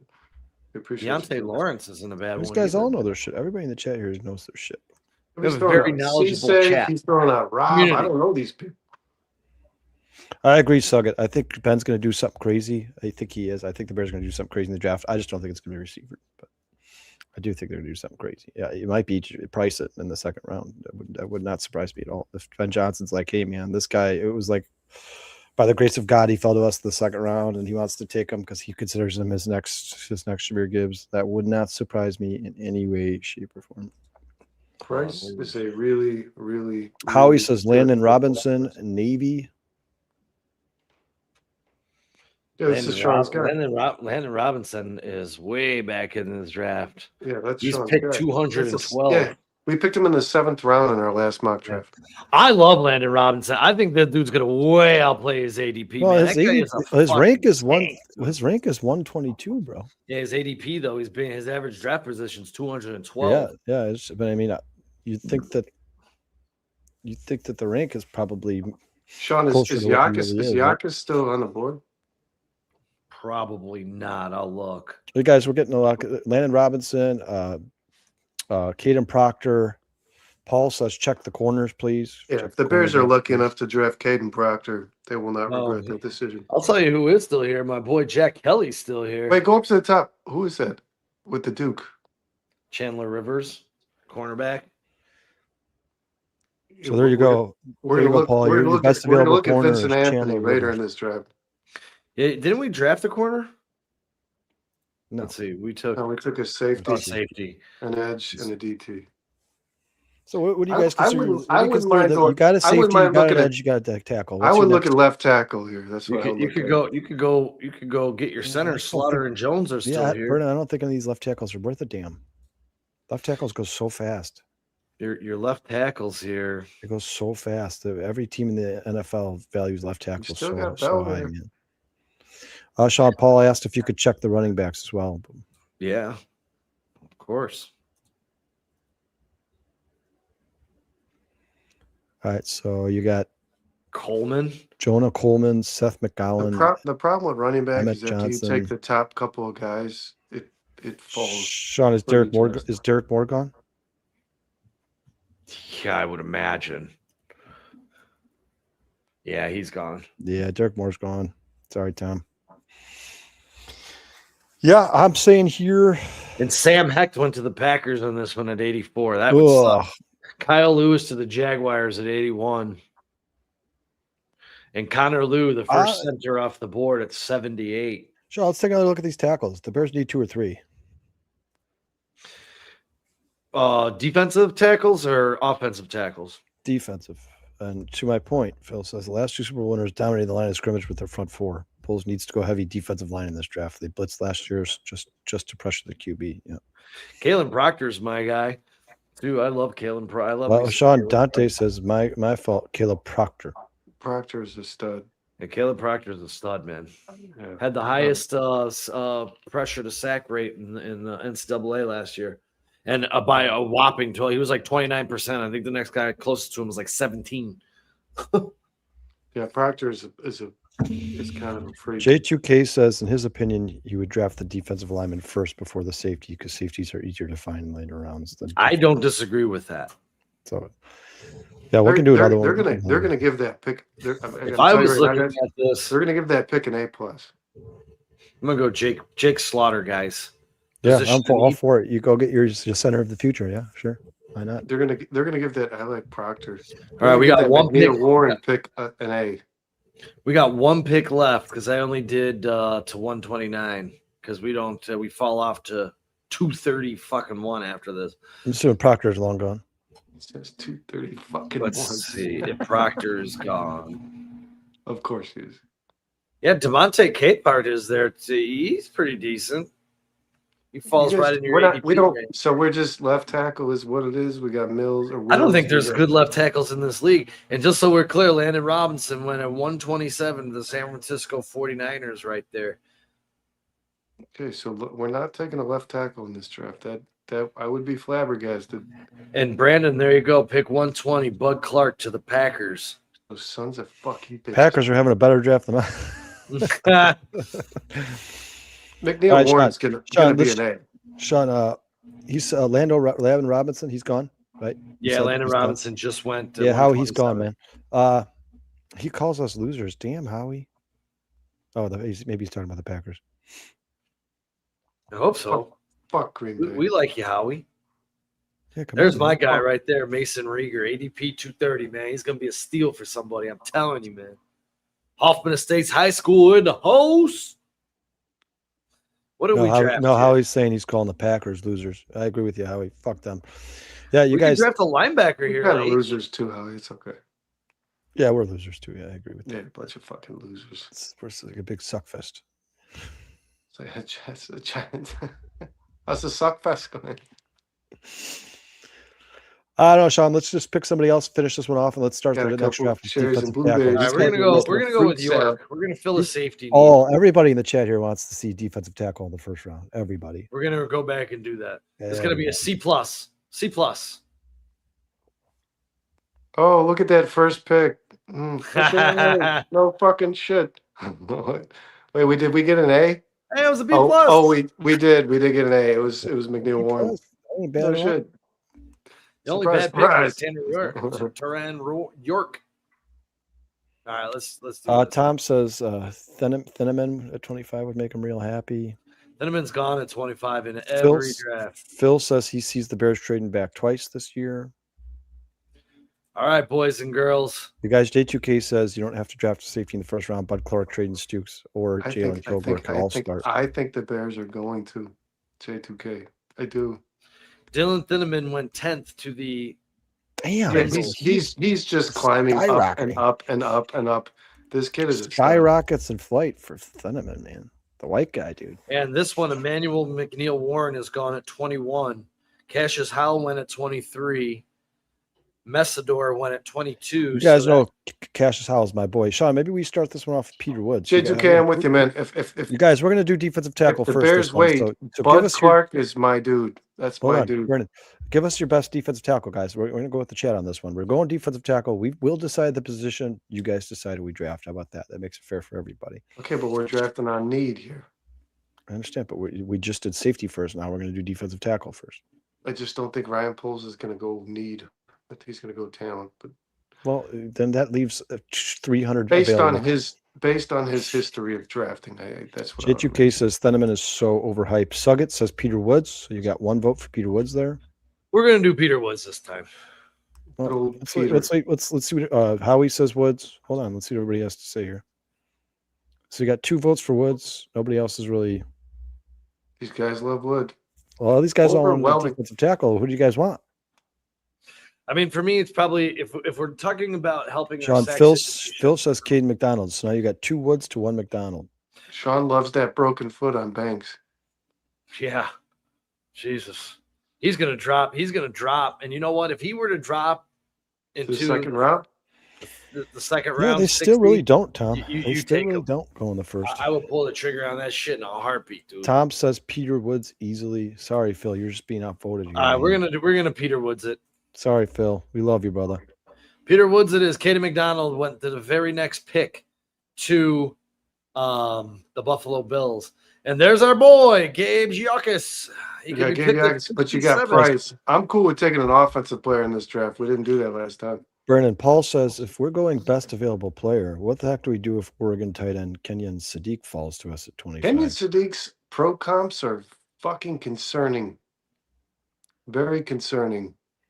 He All right, The guys, last one I you saw guys- was Noah. The last one I saw was Noah Font. You guys, how hype he around really Sadiq- wants this Cisse guy.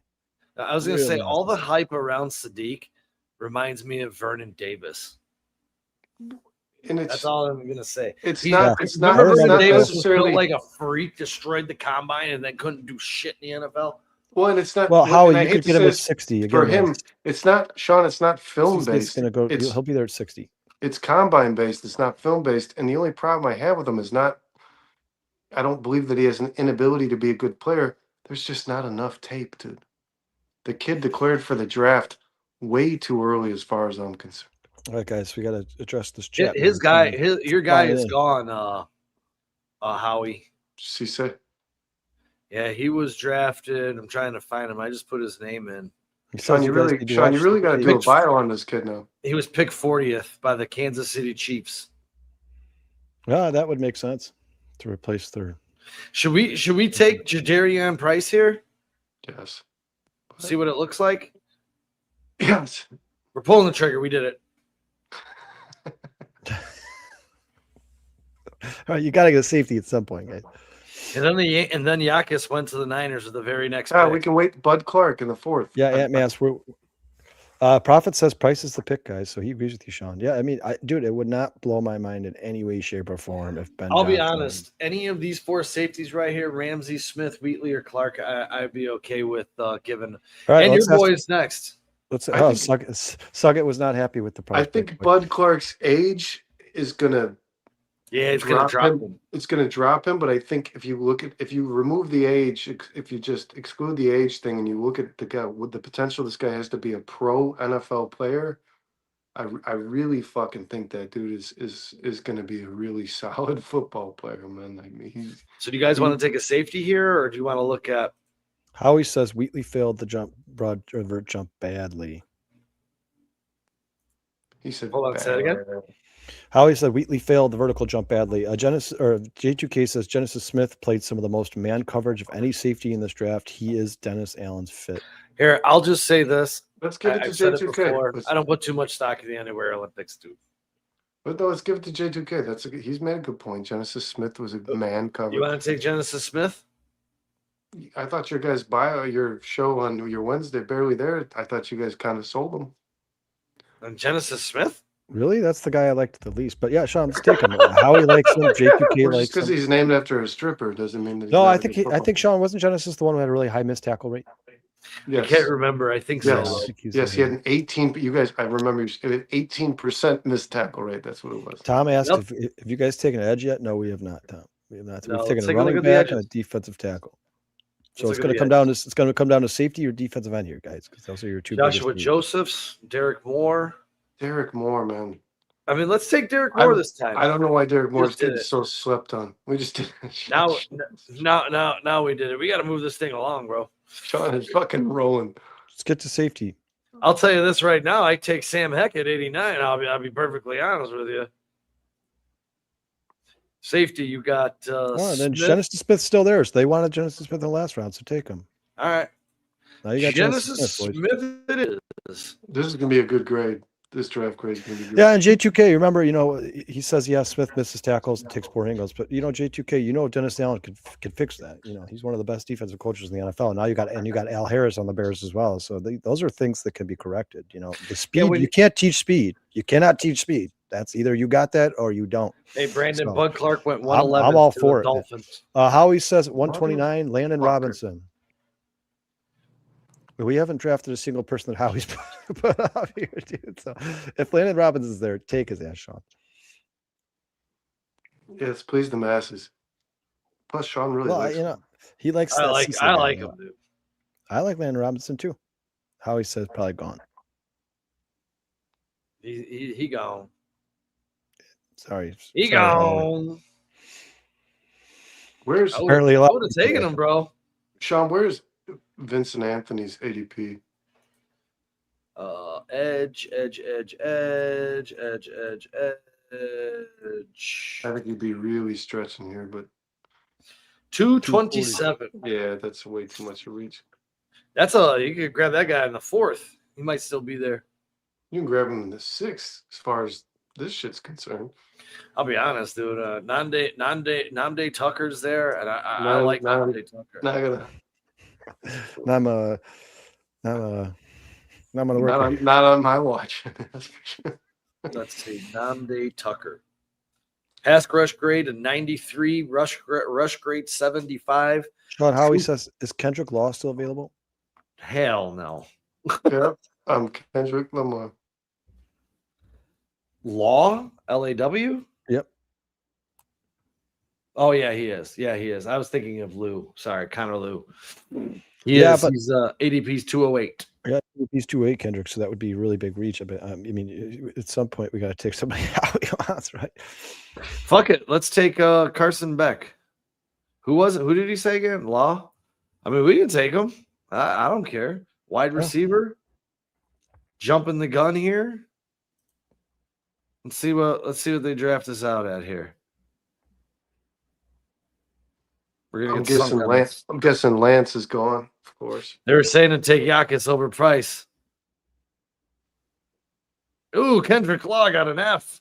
Yeah, but we still got a B-. That's two And we back still to back. got a B-. Fuck yeah, man. Yeah, they're like, hey, the Bears didn't take a safety. They fucking. I mean, you know what? They're grading Jadarian Price based off of his usage last year, not his potential. So, But look at I don't Derek read much Moore. into that shit. Why is this kid? This kid is getting so slept on, and I really don't fucking understand it because I think he's going to be an immediate. No, he got a B+, impact on bro. them. That's what I'm saying. You get the best grade we got. That kid's he's a good football player, man. All right, guys. I gotta be dad, so I can't do another mock draft. But real quick, before anything you guys want to get into before we get out of here, man? Is it pretty much sum the show up? Wait. No, man. Just Sean, we appreciate you joining us through the pain. Hey, you know what? I think I heard you ask, and I shut this down. I did get the contract for Elijah Hicks. Yeah, let's hear that, please. Hold on one quick second. I gotta pull this Bears notes for this week up. Hold on. It wasn't anything crazy. I'm pretty sure I wrote it in here. Hold on. Was it over $2 million, Sean? Elijah Hicks, 1 year, $2.6 million, $187,000 signing bonus, $2.4 million, $2.41 million salary, 1.68 is fully guaranteed. $2.4 million for a Yeah, that's his backup. guy, man. He drafted him. Of course, he's going to sign him. And You guys, Jedrick He Willis drafted was Jaquan Brisker the same 1.2 year. million. real quick, Sean. Curtis Heisler. I didn't see this name in here earlier. I apologize, but I don't know if I've ever seen this name before.